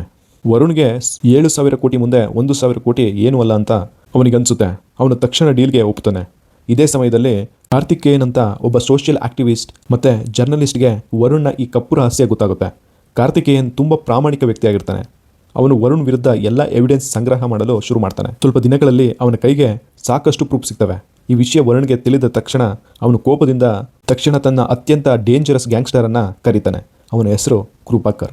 ಈ ಕೃಪಾಕರ್ ಸಾಮಾನ್ಯ ರೌಡಿ ಅಲ್ಲ. ಅವನ ಹೆಸರು ಕೇಳಿದರೆ ಸಾಕು ಜನರ ಬೆನ್ನೆಲುಬೆ ನಡುಗುತ್ತಿತ್ತು. ವರುಣ್ ಅವನಿಗೆ ಒಂದೇ ಒಂದು ಆದೇಶ ಕೊಡ್ತಾನೆ, ಕಾರ್ತಿಕೇಯನ್ನ ಹೆಸರೇ ಉಳಿಬಾರದು ಅಂತ. ಆ ರಾತ್ರಿ ಕೃಪಾಕರ್ ತನ್ನ ಶೇಖರ್ ಮತ್ತು ಕೆಲವು ಗೂಂಡಗಳ ಜೊತೆ ಕಾರ್ತಿಕೇಯನ ಮನೆಗೆ ಹೋಗ್ತಾನೆ. ಅಲ್ಲಿ ನಡೆದದ್ದು ನರಕಕ್ಕಿಂತ ಭಯಾನಕವಾಗಿರುತ್ತೆ. ವೀಕ್ಷಕರೇ, ಅಲ್ಲಿ ಕಾರ್ತಿಕೇಯನ್ನ ಮಾತ್ರ ಅಲ್ಲ, ಅವನ ಸಂಪೂರ್ಣ ಕುಟುಂಬವನ್ನೇ ನಿರ್ದಯವಾಗಿ ಕೊಂದಾಕಿರ್ತಾರೆ. ಹೀಗೆ ವರುಣ್ ವಿರುದ್ಧ ಮಾತಾಡೋಕ್ಕೆ ಕೊನೆಯ ಧ್ವನಿಯೂ ಕೂಡ ಮೌನವಾಗುತ್ತೆ. ಆದರೆ ಇನ್ನೂ ಒಂದು ದೊಡ್ಡ ಸಮಸ್ಯೆ ಉಳಿದಿರುತ್ತೆ. ಮಂತ್ರಿಗೆ ಕೊಡಬೇಕಾಗಿದ್ದ 1,000 ಕೋಟಿ ಅಷ್ಟು ದೊಡ್ಡ ಬ್ಲಾಕ್ ಮನಿಯನ್ನು ವೈಟ್ ಮನಿಯಾಗಿ ಕನ್ವರ್ಟ್ ಮಾಡೋದು ಸುಲಭದ ಕೆಲಸವಾಗಿರಲಿಲ್ಲ. ಆದ್ರಿಂದ ವರುಣ್ ಒಬ್ಬ ವಿಶೇಷ ವ್ಯಕ್ತಿಯ ಸಹಾಯ ಪಡಿತಾನೆ. ಅವನ ಹೆಸರು ಕೇಳಿದ್ರೆ ಅಂಡರ್ ವರ್ಲ್ಡ್ ಕೂಡ ನಡುಗ್ತಾ ಇರುತ್ತೆ. ಅವನ ಹೆಸರೇ ಅಬ್ರಹಾಂ. ಈ ಅಬ್ರಹಾಂ ಹವಾಲ ಜಗತ್ತಿನ ಕಿಂಗ್. ಬ್ಲ್ಯಾಕ್ ಮನಿಯನ್ನು ದೇಶದಿಂದ ದೇಶಕ್ಕೆ ಸಾಗಿಸುವಲ್ಲಿ ಮಾಸ್ಟರ್ ಮೈಂಡ್. ಅವನ ವಿರುದ್ಧ ಪೊಲೀಸ್ಗೆ ಕಂಡಲಿ ಗುಂಡು ಅನ್ನೋ ಒಂದು ಆರ್ಡರ್ ಇರುತ್ತೆ. ಅವನೊಂದಿಗೆ ಈ ಡೀಲ್ ಫೈನಲ್ ಆಗುತ್ತೆ. ಪ್ಲಾನ್ ತುಂಬ ಕ್ಲಿಯರ್ ಆಗಿರುತ್ತೆ. 1,000 ಕೋಟಿಯನ್ನು ವಾಟರ್ ಟ್ಯಾಂಕ್ಗಳಲ್ಲಿ ಅಡಗಿಸಿ ಮೊದಲು ದುಬೈಗೆ ಕಳಿಸಲಾಗುತ್ತೆ. ಅಲ್ಲಿಂದ ಹಣವನ್ನು ವೈಟ್ ಮನಿಯಾಗಿ ಮತ್ತೆ ಭಾರತಕ್ಕೆ ತರಲಾಗುತ್ತೆ. ಆದರೆ ಈ ಸಂಪೂರ್ಣ ಆಪರೇಷನ್ಗೆ ಒಂದು ಸೀಕ್ರೆಟ್ ಪಾಸ್ವರ್ಡ್ ಇರುತ್ತೆ. ಅದು ಸಾಮಾನ್ಯ ₹100 ನೋಟಿನ ಒಂದು ಸಾಮಾನ್ಯ ಕೋಡ್ ಆಗಿರುತ್ತೆ. ವೀಕ್ಷಕರೇ, ಅದು ಒಂದು ಸಾಮಾನ್ಯ ₹100 ನೋಟ್ ಆಗಿರ್ಬೋದು. ಅದರಲ್ಲಿರೋ ನಂಬರ್ಗೆ 1000 ಕೋಟಿಯ ವ್ಯಾಲ್ಯೂ ಇರುತ್ತೆ. ಯಾಕಂದ್ರೆ ಅದರ ಸೀರಿಯಲ್ ನಂಬರ್ ಮತ್ತೆ ಸೀಕ್ರೆಟ್ ಕೋಡ್ ಮೂಲಕವೇ ದುಬೈ ಮಾಫಿಯಾಗೆ ಡೀಲ್ ಕನ್ಫರ್ಮ್ ಆಗಬೇಕಿತ್ತು. ಆ ನೋಟ್ ಇಲ್ಲದೆ 1000 ಕೋಟಿನೂ ಕೂಡ ಕೇವಲ ಕಾಗದವಾಗಿಬಿಡುತ್ತೆ. ಇದೇ ಸಮಯದಲ್ಲಿ ನೀಲಾಳ ಆಫೀಸ್ ಲೈಫ್ ಕೂಡ ಸಮಸ್ಯೆಗಳಿಂದ ತುಂಬಿರುತ್ತೆ. ಅವಳ ಬಾಸ್ ರಾಕೇಶ್ ಈಗ ಎಲ್ಲ ಮಿತಿಗಳನ್ನು ದಾಟ್ಬಿಟ್ಟಿರ್ತಾನೆ. ಒಂದು ರಾತ್ರಿ ನೀಲಾ ಕ್ಯಾಬ್ನಲ್ಲಿ ಮನೆಗೆ ಹೋಗ್ತಿರ್ತಾಳೆ. ಅದೇ ಕ್ಯಾಬ್ಗೆ ರಾಕೇಶ್ ಕೂಡ ಹತ್ತುತ್ತಾನೆ. ಅವನು ಸ್ಟಾರ್ಟಿಂಗ್ ಫ್ರೆಂಡ್ಲಿಯಾಗಿ ಮಾತಾಡ್ತಾನೆ. ನಂತರ promotion, salary hike, career growth ಇವನ್ನೆಲ್ಲ ಅವಳಿಗೆ ಆಸೆ ಹುಟ್ಟಿಸ್ತಾನೆ. ಆದರೆ ಅವನ ನಿಜವಾದ ಉದ್ದೇಶ ಬೇರೆನೇ ಇರುತ್ತೆ. ನಿಧಾನವಾಗಿ ಅವನು ನೀಲಾಳ ಜೊತೆ ಅಸಭ್ಯವಾಗಿ ವರ್ತನೆ ಮಾಡಲು ಪ್ರಯತ್ನ ಮಾಡ್ತಾನೆ. ಇಷ್ಟು ದಿನ ಸಹಿಸಿಕೊಂಡಿದ್ದ ನೀಲಾ ಅವಳ ತಾಳ್ಮೆ ಮುಗಿದು ಹೋಗುತ್ತೆ. ಮುಂದಿನ ಕ್ಷಣ ಕ್ಯಾಬ್ ಒಳಗೆ ಆಕ್ಷನ್ ಶುರುವಾಗುತ್ತೆ. ರಾಕೇಶ್ಗೆ ಏನಾಗ್ತಿದೆ ಅನ್ನೋದು ಅರ್ಥ ಆಗುವಷ್ಟರಲ್ಲಿ ನೀಲಾ ಅವನನ್ನು ಚೆನ್ನಾಗಿ ಹೊಡೆದಿರ್ತಾಳೆ. ಕೆಲವು ಸೆಕೆಂಡ್ಗಳಲ್ಲಿ ಅವನ ಮುಖ ಗುರುತೇ ಸಿಗದಂತೆ ಆಗಿರುತ್ತೆ. ಕೊನೆಗೆ ಅವನನ್ನು ಕ್ಯಾಬ್ನಿಂದ ಹೊರಗೆ ದಬ್ಬು ಬಿಡ್ತಾಳೆ. ಮರುದಿನ ಈ ಸುದ್ದಿ ಸಂಪೂರ್ಣ ಆಫೀಸ್ನಲ್ಲಿ ವೈರಲ್ ಆಗುತ್ತೆ. ಅಲ್ಲಿನ ಎಲ್ಲ ಹುಡುಗಿರು ಕೂಡ ನೀಲಾಳನ್ನು ಹೀರೋಯಿನ್ ಥರ ನೋಡಲು ಶುರು ಮಾಡ್ತಾರೆ. ಇನ್ನೊಬ್ಬರ ಸ್ಟಾಫ್ ಕೂಡ ನೀಲಾಳ ಬಗ್ಗೆ ಕೆಟ್ಟ ಕಾಮೆಂಟ್ ಮಾಡ್ತಾನೆ. ಆದರೆ ಅವನಿಗೂ ಕೂಡ ನೀಲಾ ಬುದ್ಧಿ ಕಲಿಸಿರ್ತಾಳೆ. ನೀಲಾ ಅವನಿಗೆ ಜೀವನ ಪೂರ್ತಿ ನೆನಪಿರುವ ಲೆಸನ್ ಕೂಡ ಕೊಟ್ಟಿರ್ತಾಳೆ. ಇದೇ ಸಮಯದಲ್ಲಿ ಕತೆ ಒಂದು ದೊಡ್ಡ ತಿರುವು ಬರುತ್ತೆ. ಒಂದು ರಾತ್ರಿ ಆ ಅಬ್ರಹಾಂ ಸ್ಪೆಷಲ್ ₹100 ನೋಟ್ ಜೊತೆಗೆ ತನ್ನ ಕಾರ್ನಲ್ಲಿ ಎಲ್ಗೂ ಹೋಗ್ತಿರ್ತಾನೆ. ಆದರೆ ಎದುರಿನಿಂದ ಒಬ್ಬ ಕುಡಿದ ವ್ಯಕ್ತಿ ಸ್ಕೂಟರ್ನಲ್ಲಿ ಅತಿ ವೇಗವಾಗಿ ಬರ್ತಿರ್ತಾನೆ. ಅಕಸ್ಮಾತಾಗಿ ಸ್ಕೂಟರ್ನ ವ್ಯಕ್ತಿ ನೇರವಾಗಿ ಅಬ್ರಹಾಂನ ಕಾರ್ಗೆ ಡಿಕ್ಕಿ ಹೊಡಿತಾನೆ. ಆ ಅಪಘಾತ ಅಷ್ಟು ಭಯಾನಕವಾಗಿರುತ್ತೆ. ಅಬ್ರಹಾಂ ಗಂಭೀರವಾಗಿ ಗಾಯಗೊಳ್ತಾನೆ, ಪ್ರಜ್ಞೆ ಕಳ್ಕೊಳ್ತಾನೆ. ವೀಕ್ಷಕರೇ, ಅದೇ ಸಮಯದಲ್ಲಿ ಪೊಲೀಸ್ ಪೆಟ್ರೋಲಿಂಗ್ ಮಾಡ್ತಿರ್ತಾರೆ. ಅಲ್ಲಿ ಇನ್ಸ್ಪೆಕ್ಟರ್ ಅರುಣ್ ಗಿರಿನೂ ಕೂಡ ಇದ್ದ. ಅರುಣ್ ಗಿರಿ ತುಂಬ ಆನೆಸ್ಟ್ ಆಫೀಸರ್. ಪೊಲೀಸ್ಗೆ ಇದು ಸಾಮಾನ್ಯ ಆಕ್ಸಿಡೆಂಟ್ ಅಂತ ಅನ್ಸುತ್ತೆ. ಹಾಗೆ ಅವರು ತಕ್ಷಣ ಅಬ್ರಹಾಮನ್ನ ಹಾಸ್ಪಿಟ್ಲಿಗೆ ಕರ್ಕೊಂಡು ಹೋಗ್ತಾರೆ. ಈ ಸುದ್ದಿ ವರುಣ್ ದಯಾಳ್ಗೆ ಗೊತ್ತಾಗುತ್ತೆ. ಆ ಗೊತ್ತಾದ ತಕ್ಷಣ ಅವನಿಗೆ ತುಂಬ ಟೆನ್ಷನ್ ಆಗ್ಬಿಡುತ್ತೆ. ಯಾಕಂದ್ರೆ ಅಬ್ರಹಾಂ ಪೊಲೀಸ್ ಕೈಗೆ ಸಿಕ್ಕರೆ 1000 ಕೋಟಿ ಡೀಲ್ ಮಾತ್ರ ಅಲ್ಲ, ಅವನ ಸಂಪೂರ್ಣ ಎಂಪೈರ್ ಕಸಿದು ಬೀಳುತ್ತೆ. ಅಷ್ಟೇ ಅಲ್ಲ, ಈ ಸ್ಪೆಷಲ್ ₹100 ನೋಟ್ ಕೂಡ ಪೊಲೀಸ್ ಕೈಗೆ ಹೋಗುವ ಅಪಾಯ ಇರುತ್ತೆ. ಹೀಗಾಗಿ ವರುಣ್ ಕೂಡಲೇ ಕೃಪಾಕರ್ಗೆ ಕಾಲ್ ಮಾಡ್ತಾನೆ. ಮತ್ತೆ ಅವನಿಗೆ ಒಂದು ಆರ್ಡರ್ ಮಾಡ್ತಾನೆ. ಎಷ್ಟೇ ಕಷ್ಟ ಆದರೂ ಪರವಾಗಿಲ್ಲ, ಅಬ್ರಹಾಮನ್ನ ಹಾಸ್ಪಿಟಲಿಂದ ಹೊರಗೆ ಕರ್ಕೊಂಬನ್ನಿ ಅಂತ ಹೇಳ್ತಾನೆ. ಅಲ್ಲಿಂದ ಕತೆ ಮತ್ತೊಂದು ಡೇಂಜರಸ್ ಲೆವೆಲ್ಗೆ ಹೋಗುತ್ತೆ. ವರುಣ್ನ ಆದೇಶ ಸಿಕ್ಕ ತಕ್ಷಣ ಕೃಪಾಕರ್ ಒಂದು ಕ್ಷಣನೂ ಕೂಡ ತಡ ಮಾಡೋದಿಲ್ಲ. ಅವನೆಲ್ಲ ಗ್ಯಾಂಗ್ನ ಕರ್ಕೊಂಡು ಹಾಸ್ಪಿಟ್ಲಿಗೆ ಹೋಗ್ತಾನೆ. ಅವನು ಒಂದೇ ಗುರಿ, ಅಬ್ರಹಾಮನ್ನ ಪೊಲೀಸ್ನಿಂದ ಮೊದಲು ಹೊರಗೆ ಕರ್ಕೊಂಬರೋದು ಅಂತ. ಆದರೆ ಹಾಸ್ಪಿಟಲ್ ಒಳಗೆ ಇನ್ಸ್ಪೆಕ್ಟರ್ ಅರುಣ್ ಗಿರಿ ಸಂಪೂರ್ಣ ಅಲರ್ಟ್ ಆಗಿರ್ತಾನೆ. ಅವರೆಲ್ಲ ಹಾಸ್ಪಿಟಲ್ ಒಳಗೆ ನುಗ್ಗಲು ಯತ್ನಿಸಿದಾಗ ಅರುಣ್ ಗಿರಿ ತನ್ನ ಗನ್ನನ್ನು ತೆಗೆದು ಹಾಸ್ಪಿಟಲ್ನಲ್ಲಿ ಮಲಗಿದ ಅಬ್ರಹಾಂ ತಲೆಗೆ ನೇರವಾಗಿ ಗುರಿ ಹಿಡಿತಾನೆ. ನಂತರ ಜೋರಾಗಿ ಹೇಳ್ತಾನೆ, ಇನ್ನೊಂದೇ ಹೆಜ್ಜೆ ಮುಂದೆ ಇಟ್ಟರೆ ಇವನನ್ನೇ ಇಲ್ಲೇ ಶೂಟ್ ಮಾಡ್ತೀನಿ ಅಂತ. ಇದನ್ನು ಕೇಳಿಸ್ಕೊಂಡ ಎಲ್ಲ ತಕ್ಷಣ ಅಲ್ಲೇ ನಿಂತ್ಬಿಡ್ತಾರೆ. ಅಷ್ಟರಲ್ಲಿ ಅರುಣ್ ಗಿರಿಗೆ ಒಂದು ವಿಷಯ ಮಾತ್ರ ಅರ್ಥ ಆಗುತ್ತೆ. ಇವರು ಅಬ್ರಹಾಂನ ಕೊಲ್ಲೋಕೆ ಬಂದಿಲ್ಲ, ಅವನನ್ನು ಕರ್ಕೊಂಡು ಹೋಗೋಕ್ಕೆ ಬಂದಿದ್ದಾರೆ ಅಂತ. ಅಂದರೆ ವೀಕ್ಷಕರೇ, ಈ ಮನುಷ್ಯ ಸಾಮಾನ್ಯ ಕ್ರಿಮಿನಲ್ ಅಲ್ಲ. ಆದರೂ ಕೂಡ ಅವ್ರನ್ನ ಅಲ್ಲಿಂದ ಕಳಿಸೋಕೆ ಅಬ್ರಹಾಂನ ಕಾಲಿಗೆ ನೇರವಾಗಿ ಅರುಣ್ ಶೂಟ್ ಮಾಡ್ತಾನೆ. ಗುಂಡಿನ ಸದ್ದು ಕೇಳ್ತಿದ್ದಂಗೆ ಗೂಂಡಾಗಳು ಗಾಬರಿಯಾಗಿ ಅಲ್ಲಿಂದ ಓಡೋಗ್ತಾರೆ. ಇದರ ನಂತರ ಹಾಸ್ಪಿಟಲ್ನ ಸೆಕ್ಯೂರಿಟಿನ ಇನ್ನಷ್ಟು ಟೈಟ್ ಮಾಡ್ತಾರೆ. ಅಬ್ರಹಾಂ ಯಾರು ಅನ್ನೋ ಮಾಹಿತಿನ ಕಲೆಕ್ಟ್ ಮಾಡೋಕ್ಕೆ ಅರುಣ್ ಗಿರಿ ಸ್ವಲ್ಪ ಸಮಯಕ್ಕೆ ಹಾಸ್ಪಿಟಲಿಂದ ಹೊರಗೆ ಇರ್ತಾನೆ. ಆದರೆ ಅದೇ ಅವನ ದೊಡ್ಡ ತಪ್ಪಾಗಿರುತ್ತೆ. ಅವನು ಹೊರಗೆ ಹೋದ ಕೆಲವೇ ಕ್ಷಣಗಳಲ್ಲಿ ಅಬ್ರಹಾಂಗೆ ಪ್ರಜ್ಞೆ ಬರುತ್ತೆ. ಕಾಲಿಗೆ ಗುಂಡು ತಗಲಿದ್ರೂ ಕೂಡ ಅವನ ಶಕ್ತಿ ಮಾತ್ರ ಕಡಿಮೆ ಆಗಿರಲ್ಲ. ಅವನು ಅಲ್ಲಿದ್ದ ಎಲ್ಲ ಸೆಕ್ಯೂರಿಟಿನ ಕ್ಷಣ ಮಾತ್ರದಲ್ಲೇ ಹೊಡೆದಾಕ್ತಾನೆ. ನಂತರ ಅವನು ಅಲ್ಲಿಂದ ಸುಲಭವಾಗಿ ಎಸ್ಕೇಪ್ ಆಗ್ತಾನೆ. ಸ್ವಲ್ಪ ಸಮಯದ ನಂತರ ಅರುಣ್ ಗಿರಿ ಹಾಸ್ಪಿಟ್ಲಿಗೆ ವಾಪಸ್ ಬರ್ತಾನೆ. ಒಳಗೆ ಕಂಡ ದೃಶ್ಯ ನೋಡಿ ಅವನ ಕಾಲುಗಳು ನಡುಗುತ್ತೆ. ಯಾಕಂದರೆ ಎಲ್ಲೆಲ್ಲೂ ರಕ್ತ, ಸತ್ತ ಪೊಲೀಸ್ ಆಫೀಸರ್ಗಳು ಮತ್ತು ಅಬ್ರಹಾಂ ಮಾತ್ರ ಕಾಣೆಯಾಗಿರ್ತಾನೆ. ಇನ್ನೊಂದು ಕಡೆ ಎಸ್ಕೇಪ್ ಆದ ಅಬ್ರಹಾಂ ನೇರವಾಗಿ ಅವನ ಗ್ಯಾಂಗ್ ಹತ್ರ ಹೋಗ್ತಾನೆ. ಆದರೆ ಕಾಲಿಗೆ ತಗುಲಿದ್ದ ಗುಂಡಿನ ಗಾಯ ತುಂಬ ಸೀರಿಯಸ್ ಆಗಿರುತ್ತೆ. ಸರಿಯಾದ ಮೆಡಿಸಿನ್ ಸಿಗಲಿಲ್ಲ ಅಂದರೆ ಅವನ ಕಾಲನ್ನೇ ಕತ್ತರಿಸಬೇಕಾದ ಪರಿಸ್ಥಿತಿ ಬರ್ತಿರುತ್ತೆ. ಈಗ ಪೊಲೀಸ್ ಎಲ್ಲ ಕಡೆ ಅಲರ್ಟ್ ಆಗಿರ್ತಾರೆ. ಕೃಪಾಕರ್ ಅಥವಾ ಅವನ ಹಳೆಯ ಗ್ಯಾಂಗ್ ಮೆಂಬರ್ಸ್ ಹೊರಗೆ ಹೋದರೆ ತಕ್ಷಣ ಪೊಲೀಸ್ಗೆ ಸಿಕ್ಕಿಬೀಳ್ತಿದ್ರು. ಹಾಗಾಗಿ ಈ ಕೆಲಸಕ್ಕೆ ಹೊಸ ವ್ಯಕ್ತಿಯನ್ನು ಆಯ್ಕೆ ಮಾಡ್ತಾರೆ. ಅವನ ಹೆಸರು ಟೋಬಿ. ಈ ಟೋಬಿ ಒಬ್ಬ ಸಣ್ಣ ಪುಟ್ಟ ಕ್ರಿಮಿನಲ್. ಚೈನ್ ಸ್ನ್ಯಾಚಿಂಗ್, ಥೆಫ್ಟ್ ಮತ್ತು ರೌಡಿಸಮ್ ಇವೆಲ್ಲ ಮಾಡ್ತಾ ಇರ್ತಾನೆ. ಇವನು ಮಾಡ್ತಾ ಜೈಲ್ಗೆ ಹೋಗಿ ಕೂಡ ಬಂದಿರ್ತಾನೆ. ಅವನನ್ನು ಮೆಡಿಸಿನ್ ತರಕ್ಕೆ ಕಳಿಸ್ತಾರೆ. ಟೋಬಿ ಪ್ರಿಸ್ಕ್ರಿಪ್ಷನ್ ಇಲ್ಲದೆ ಒಂದು ಮೆಡಿಕಲ್ ಸ್ಟೋರ್ಗೆ ಬರ್ತಾನೆ. ವೀಕ್ಷಕರೇ, ಅವನು ಬಂದಿದ್ದು ರಾಜಾರಾಮ್ನ ತಮ್ಮ ಶಿವ ನಡೆಸುತ್ತಿದ್ದ ಅಂಗಡಿ. ಆ ಸಮಯದಲ್ಲಿ ಶಿವ ಹೊರಗಡೆ ಹೋಗಿರ್ತಾನೆ. ಶಾಪ್ನಲ್ಲಿ ಒಬ್ಬಳೇ ಇದ್ದಿದ್ದು ಅವಳು ನೀಲಾ. ಟೋಬಿಗೆ ಅನಿಸುತ್ತೆ ಒಬ್ಬ ಹುಡುಗಿನ ಬೆದರಿಸಿ ಮೆಡಿಸಿನ್ ತೊಗೊಳ್ಳೋದು ಯಾವ ದೊಡ್ಡ ಕೆಲಸ. ಹಾಗಂದ್ಕೊಂಡು ಅವನು ಕೆಲವು ಸ್ಪೆಷಲ್ ಮೆಡಿಸಿನನ್ನು ಹೇಳ್ತಾನೆ. ಆದರೆ ನೀಲಾ ನೇರವಾಗಿ ಇಲ್ಲ ಅಂತ ಹೇಳ್ತಾಳೆ. ಪ್ರಿಸ್ಕ್ರಿಪ್ಷನ್ ಇಲ್ಲದೆ ಮೆಡಿಸಿನ್ ಕೊಡೋಕ್ಕೆ ಆಗಲ್ಲ ಅಂತ ಹೇಳ್ತಾಳೆ. ಇದನ್ನು ಕೇಳಿದ ಟೋಬಿ ತಕ್ಷಣ ಪಾಕೆಟ್ನಿಂದ ಅವನ ಚಾಕುವನ್ನು ತೆಗೆದು ಬೆದರಿಸ್ತಾನೆ. ಆ ಕ್ಷಣದಲ್ಲಿ ನೀಲಾಳಿಗೆ ತನ್ನ ಅಮ್ಮ ಹೇಳಿದ ಮಾತು ನೆನಪಾಗುತ್ತೆ, ಪ್ರತಿ ವಿಷಯಕ್ಕೂ ಫೈಟ್ ಮಾಡಬೇಡ ಅಂತ. ಆದ್ದರಿಂದ ಮೊದಲು ಅವಳು ಶಾಂತವಾಗಿಯೇ ಇರ್ತಾಳೆ ಮತ್ತು ಅವನಿಗೆ ಬೇಕಾದ ಮೆಡಿಸಿನನ್ನು ತೆಗೆದುಕೊಡ್ತಾಳೆ. ಟೋಬಿ ಮೆಡಿಸಿನನ್ನು ತಗೊಂಡು ಹೊರಡ್ತಾನೆ. ಆದರೆ ಹೊರಡುವಾಗ ಅವನ ಕಣ್ಣು ನೀಲಾಳ ಕುತ್ತಿಗೆ ಮೇಲಿದ್ದ ಒಂದು ದಪ್ಪ ಗೋಲ್ಡ್ ಚೈನ್ ಮೇಲೆ ಬೀಳುತ್ತೆ. ಅವನು ಮತ್ತೆ ವಾಪಸ್ ಬರ್ತಾನೆ. ನೀಲಾಳ ಚೈನ್ನ ಕಿತ್ಕೊಳ್ಳೋಕ್ಕೆ ಪ್ರಯತ್ನ ಮಾಡ್ತಾನೆ. ಆದರೆ ಅದೇ ಅವನ ಲೈಫಲ್ಲಿ ಬಿಗ್ಗೆಸ್ಟ್ ಮಿಸ್ಟೇಕ್ ಮಾಡ್ತಾನೆ. ಈ ಬಾರಿ ನೀಲಾಳ ತಾಳ್ಮೆ ಸಂಪೂರ್ಣವಾಗಿ ಅನ್ಕಂಟ್ರೋಲ್ ಆಗಿರುತ್ತೆ. ಇಷ್ಟು ಹೊತ್ತು ಶಾಂತವಾಗಿದ್ದ ನೀಲ ಒಂದೇ ಕ್ಷಣದಲ್ಲಿ ಆಕ್ಷನ್ ಮೋಡ್ಗೆ ಹೋಗ್ತಾಳೆ. ಆ ಟೋಬಿಯ ಕೈಯಲ್ಲಿದ್ದ ಚಾಕುವನ್ನ ಕಿತ್ಕೊಂಡು ಅವನ ಕೈಗೆ ಭೀಕರವಾಗಿ ಚುಚ್ಚುಬಿಡ್ತಾಳೆ. ನೋವಿನಿಂದ ಟೋಬಿ ಜೋರಾಗಿ ಕಿರಿಸ್ತಾನೆ. ಆ ಸದ್ದು ಕೇಳಿ ಸುತ್ತಮುತ್ತಲಿನ ಜನ ಅಲ್ಲಿಗೆ ಓಡ್ ಬರ್ತಾರೆ. ಕೆಲವೇ ಕ್ಷಣಗಳಲ್ಲಿ ಪೊಲೀಸ್ ಕೂಡ ಅಲ್ಲಿಗೆ ಬರ್ತಾರೆ. ಟೋಬಿನ ಅರೆಸ್ಟ್ ಮಾಡಿ ಪೊಲೀಸ್ ಸ್ಟೇಷನ್ಗೆ ಕರ್ಕೊಂಡು ಹೋಗ್ತಾರೆ. ಆದರೆ ಅಸಲಿ ಸಮಸ್ಯೆ ಈಗಷ್ಟೇ ಆರಂಭವಾಗಿರುತ್ತೆ. ಪೊಲೀಸ್ ಸ್ಟೇಷನ್ಗೆ ಬಂದ ನಂತರ ಟೋಬಿ ಹೇಗಾದರೂ ಮಾಡಿ ಕೃಪಾಕರ್ಗೆ ಈ ವಿಷಯನ ತಿಳಿಸ್ಬೇಕು ಅಂತ ಒಬ್ಬ ಕಾನಿಸ್ಟೇಬಲ್ ಫೋನನ್ನು ಚಾರ್ಜಿಂಗ್ಗೆ ಹಾಕಿರ್ತಾನೆ. ಅದನ್ನು ಟಾಯ್ಲೆಟ್ಗೆ ಹೋಗುವ ನೆಪದಲ್ಲಿ ಆ ಫೋನನ್ನು ತೆಗೆದುಕೊಂಡು ಹೋಗ್ತಾನೆ. ಕೃಪಾಕರ್ಗೆ ಕಾಲ್ ಮಾಡಿ ಚೈನ್ ಸ್ನ್ಯಾಚಿಂಗ್ ಕೇಸ್ನಲ್ಲಿ ಪೊಲೀಸ್ ನನ್ನನ್ನು ಹಿಡಿದಿದ್ದಾರೆ ಅಂತ ಹೇಳ್ತಾನೆ. ಒಂದು ವಿಷಯನ ಮಾತ್ರ ಅವನು ಮುಚ್ಚಿಡ್ತಾನೆ. ಅವನನ್ನು ಒಂದು ಹುಡುಗಿ ಹೊಡೆದಿದ್ದಾಳೆ ಅನ್ನೋ ವಿಷಯನ ಹೇಳೋದೇ ಇಲ್ಲ. ಅವನು ಈಗೋ ಅದನ್ನು ಒಪ್ಪೋದಿಲ್ಲ. ಈ ಕಡೆ ಅಬ್ರಹಾಂ ಮತ್ತು ಕೃಪಾಕರ್ಗೆ ಒಂದು ದೊಡ್ಡ ಭಯ ಶುರುವಾಗುತ್ತೆ. ಪೊಲೀಸ್ ಟೋಬಿಯನ್ನು ವಿಚಾರಣೆ ಮಾಡಿದ್ರೆ ಅವನು ತೆಗೆದುಕೊಳ್ಳಲು ಬಂದಿದ್ದ ಮೆಡಿಸಿನ್ ಬಗ್ಗೆ ಅವರಿಗೆ ಗೊತ್ತಾಗ್ಬೋದು. ಆ ಮೆಡಿಸಿನ್ ಮೂಲಕ ಪೊಲೀಸ್ ನೇರವಾಗಿ ಅಬ್ರಹಾಂ ಅಡಗಿರೋ ಜಾಗವನ್ನು ಪತ್ತೆ ಹಚ್ಚಬಹುದು. ಆದ್ದರಿಂದ ಕೃಪಾಕರ್ಗೆ ಒಂದು ಭಯಾನಕ ನಿರ್ಧಾರ ಮಾಡ್ತಾನೆ. ಆ ಹುಡುಗಿಯನ್ನು ಮತ್ತು ಅವಳ ಫ್ಯಾಮಿಲಿಯನ್ನು ಕೂಡ ಪೊಲೀಸ್ ಸ್ಟೇಷನ್ ತಲುಪುವ ಮೊದಲೇ ಆ ಫ್ಯಾಮಿಲಿನ ಕಂಪ್ಲೀಟಾಗಿ ಮುಗಿಸ್ಬೇಕು ಅಂತ ಅವನು ಅವನ ಗುಂಡಾಗಳಿಗೆ ಕಾಲ್ ಮಾಡಿ ಹೇಳ್ತಾನೆ. ಆ ಹುಡುಗಿ ಯಾರು ಮತ್ತು ಅವಳ ಇನ್ಫಾರ್ಮೇಷನ್ನ ಕಲೆಕ್ಟ್ ಮಾಡಿ ಅಂತ ಹೇಳ್ತಾನೆ. ವೀಕ್ಷಕರೇ, ಇಲ್ಲಿ ಇಡೀ ಕಥೆಯನ್ನು ಬದಲಾಯಿಸುವ ಒಂದು ದೊಡ್ಡ ಮಿಸ್ಟೇಕ್ ಆಗುತ್ತೆ. ಆ ಹುಡುಗಿ ಬಗ್ಗೆ ಇನ್ಫಾರ್ಮೇಷನ್ ಕಲೆಕ್ಟ್ ಮಾಡುವಂಥ ವ್ಯಕ್ತಿ ಇನ್ನೊಬ್ಬ ವ್ಯಕ್ತಿ ಜೊತೆ ಫೋನಲ್ಲಿ ಮಾತನಾಡ್ತಿರ್ತಾನೆ. ಆ ಸಮಯದಲ್ಲಿ ಬ್ಯಾಕ್ಗ್ರೌಂಡ್ ವಾಯ್ಸ್ ತುಂಬ ಕೇಳ್ತಾ ಇರುತ್ತೆ. ಅದು ಕರಾಟೆ ಮಾಸ್ಟರ್ ಫ್ಯಾಮಿಲಿ ಅಂತ ಕೃಪಾಕರ್ ಕಡೋರ್ಗೆ ಹೇಳ್ತಾನೆ.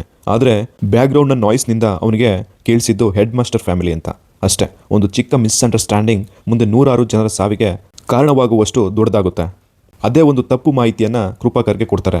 ಕೃಪಾಕರ್ ಯೋಚಿಸ್ತಾನೆ, ಒಂದು ಸಾಮಾನ್ಯ ಹೆಡ್ ಮಾಸ್ಟರ್ ಫ್ಯಾಮಿಲಿನ ಮುಗಿಸೋಕೆ ಇಷ್ಟು ಜನ ಯಾಕೆ ಅಂತ ಅಂದ್ಕೊಂಡು ಅವನು ತನ್ನ ತಮ್ಮ ಶೇಖರ್ನನ್ನ ಮತ್ತೆ ಇನ್ನೂ 5 ಜನ ಗೂಂಡಾಗಳನ್ನು ಅವರ ಮನೆಗೆ ಕಳಿಸ್ತಾನೆ. ಆ ರಾತ್ರಿ ಶೇಖರ್ ಮತ್ತೆ ಅವನ ಗ್ಯಾಂಗ್ ಆಯುಧಗಳೊಂದಿಗೆ ಮನೆಯೊಳಗೆ ನುಗ್ತಾರೆ. ಅವ್ರು ಅಂದ್ಕೊಂಡಿರ್ತಾರೆ ಒಳಗಿರೋರು ನಮ್ಮನ್ನು ನೋಡಿ ಭಯಪಟ್ಟು ಅಳ್ತಾರೆ ಅಂತ. ಆದರೆ ಅವ್ರಿಗೆ ಗೊತ್ತಿರೋದಿಲ್ಲ, ಅವರು ಕಾಲಿಟ್ಟಿದ್ದು ಸಾಮಾನ್ಯ ಮನೆಗೆ ಅಲ್ಲ, ಸಿಂಹಗಳ ಗುಹೆಗೆ. ಮೊದಲು ರಾಜಾರಾಮನ್ ಅವರ ಮೇಲೆ ಮಿಂಚಿನಂತೆ ಬೀಳ್ತಾನೆ. ಅದೇ ಸಮಯದಲ್ಲಿ ನೀಲ ಮತ್ತು ನೀಲವೇಣಿ ಕೂಡ ಫೈಟ್ಗೆ ಜಾಯ್ನ್ ಆಗ್ತಾರೆ. 3 ಜನ ಸೇರಿ ಆ 5 ಜನ ಗುಂಡರನ್ನು ಅಷ್ಟು ಭೀಕರವಾಗಿ ಹೊಡಿತಾರೆ. ಅವರ ಹೊಡೆತ ಹೇಗಿತ್ತು ಅಂದರೆ ಆ 5 ಜನ ಗುಂಡಗಳು ಅಲ್ಲೇ ಸಾವನ್ನಪ್ತಾರೆ. ಮನೆ ತುಂಬ ಡೆಡ್ ಬಾಡೀಸ್. ಈಗ ರಾಜಾರಾಮನ್ ಫ್ಯಾಮಿಲಿ ಮುಂದೆ ಒಂದು ಹೊಸ ಪ್ರಾಬ್ಲಮ್ ಇರುತ್ತೆ.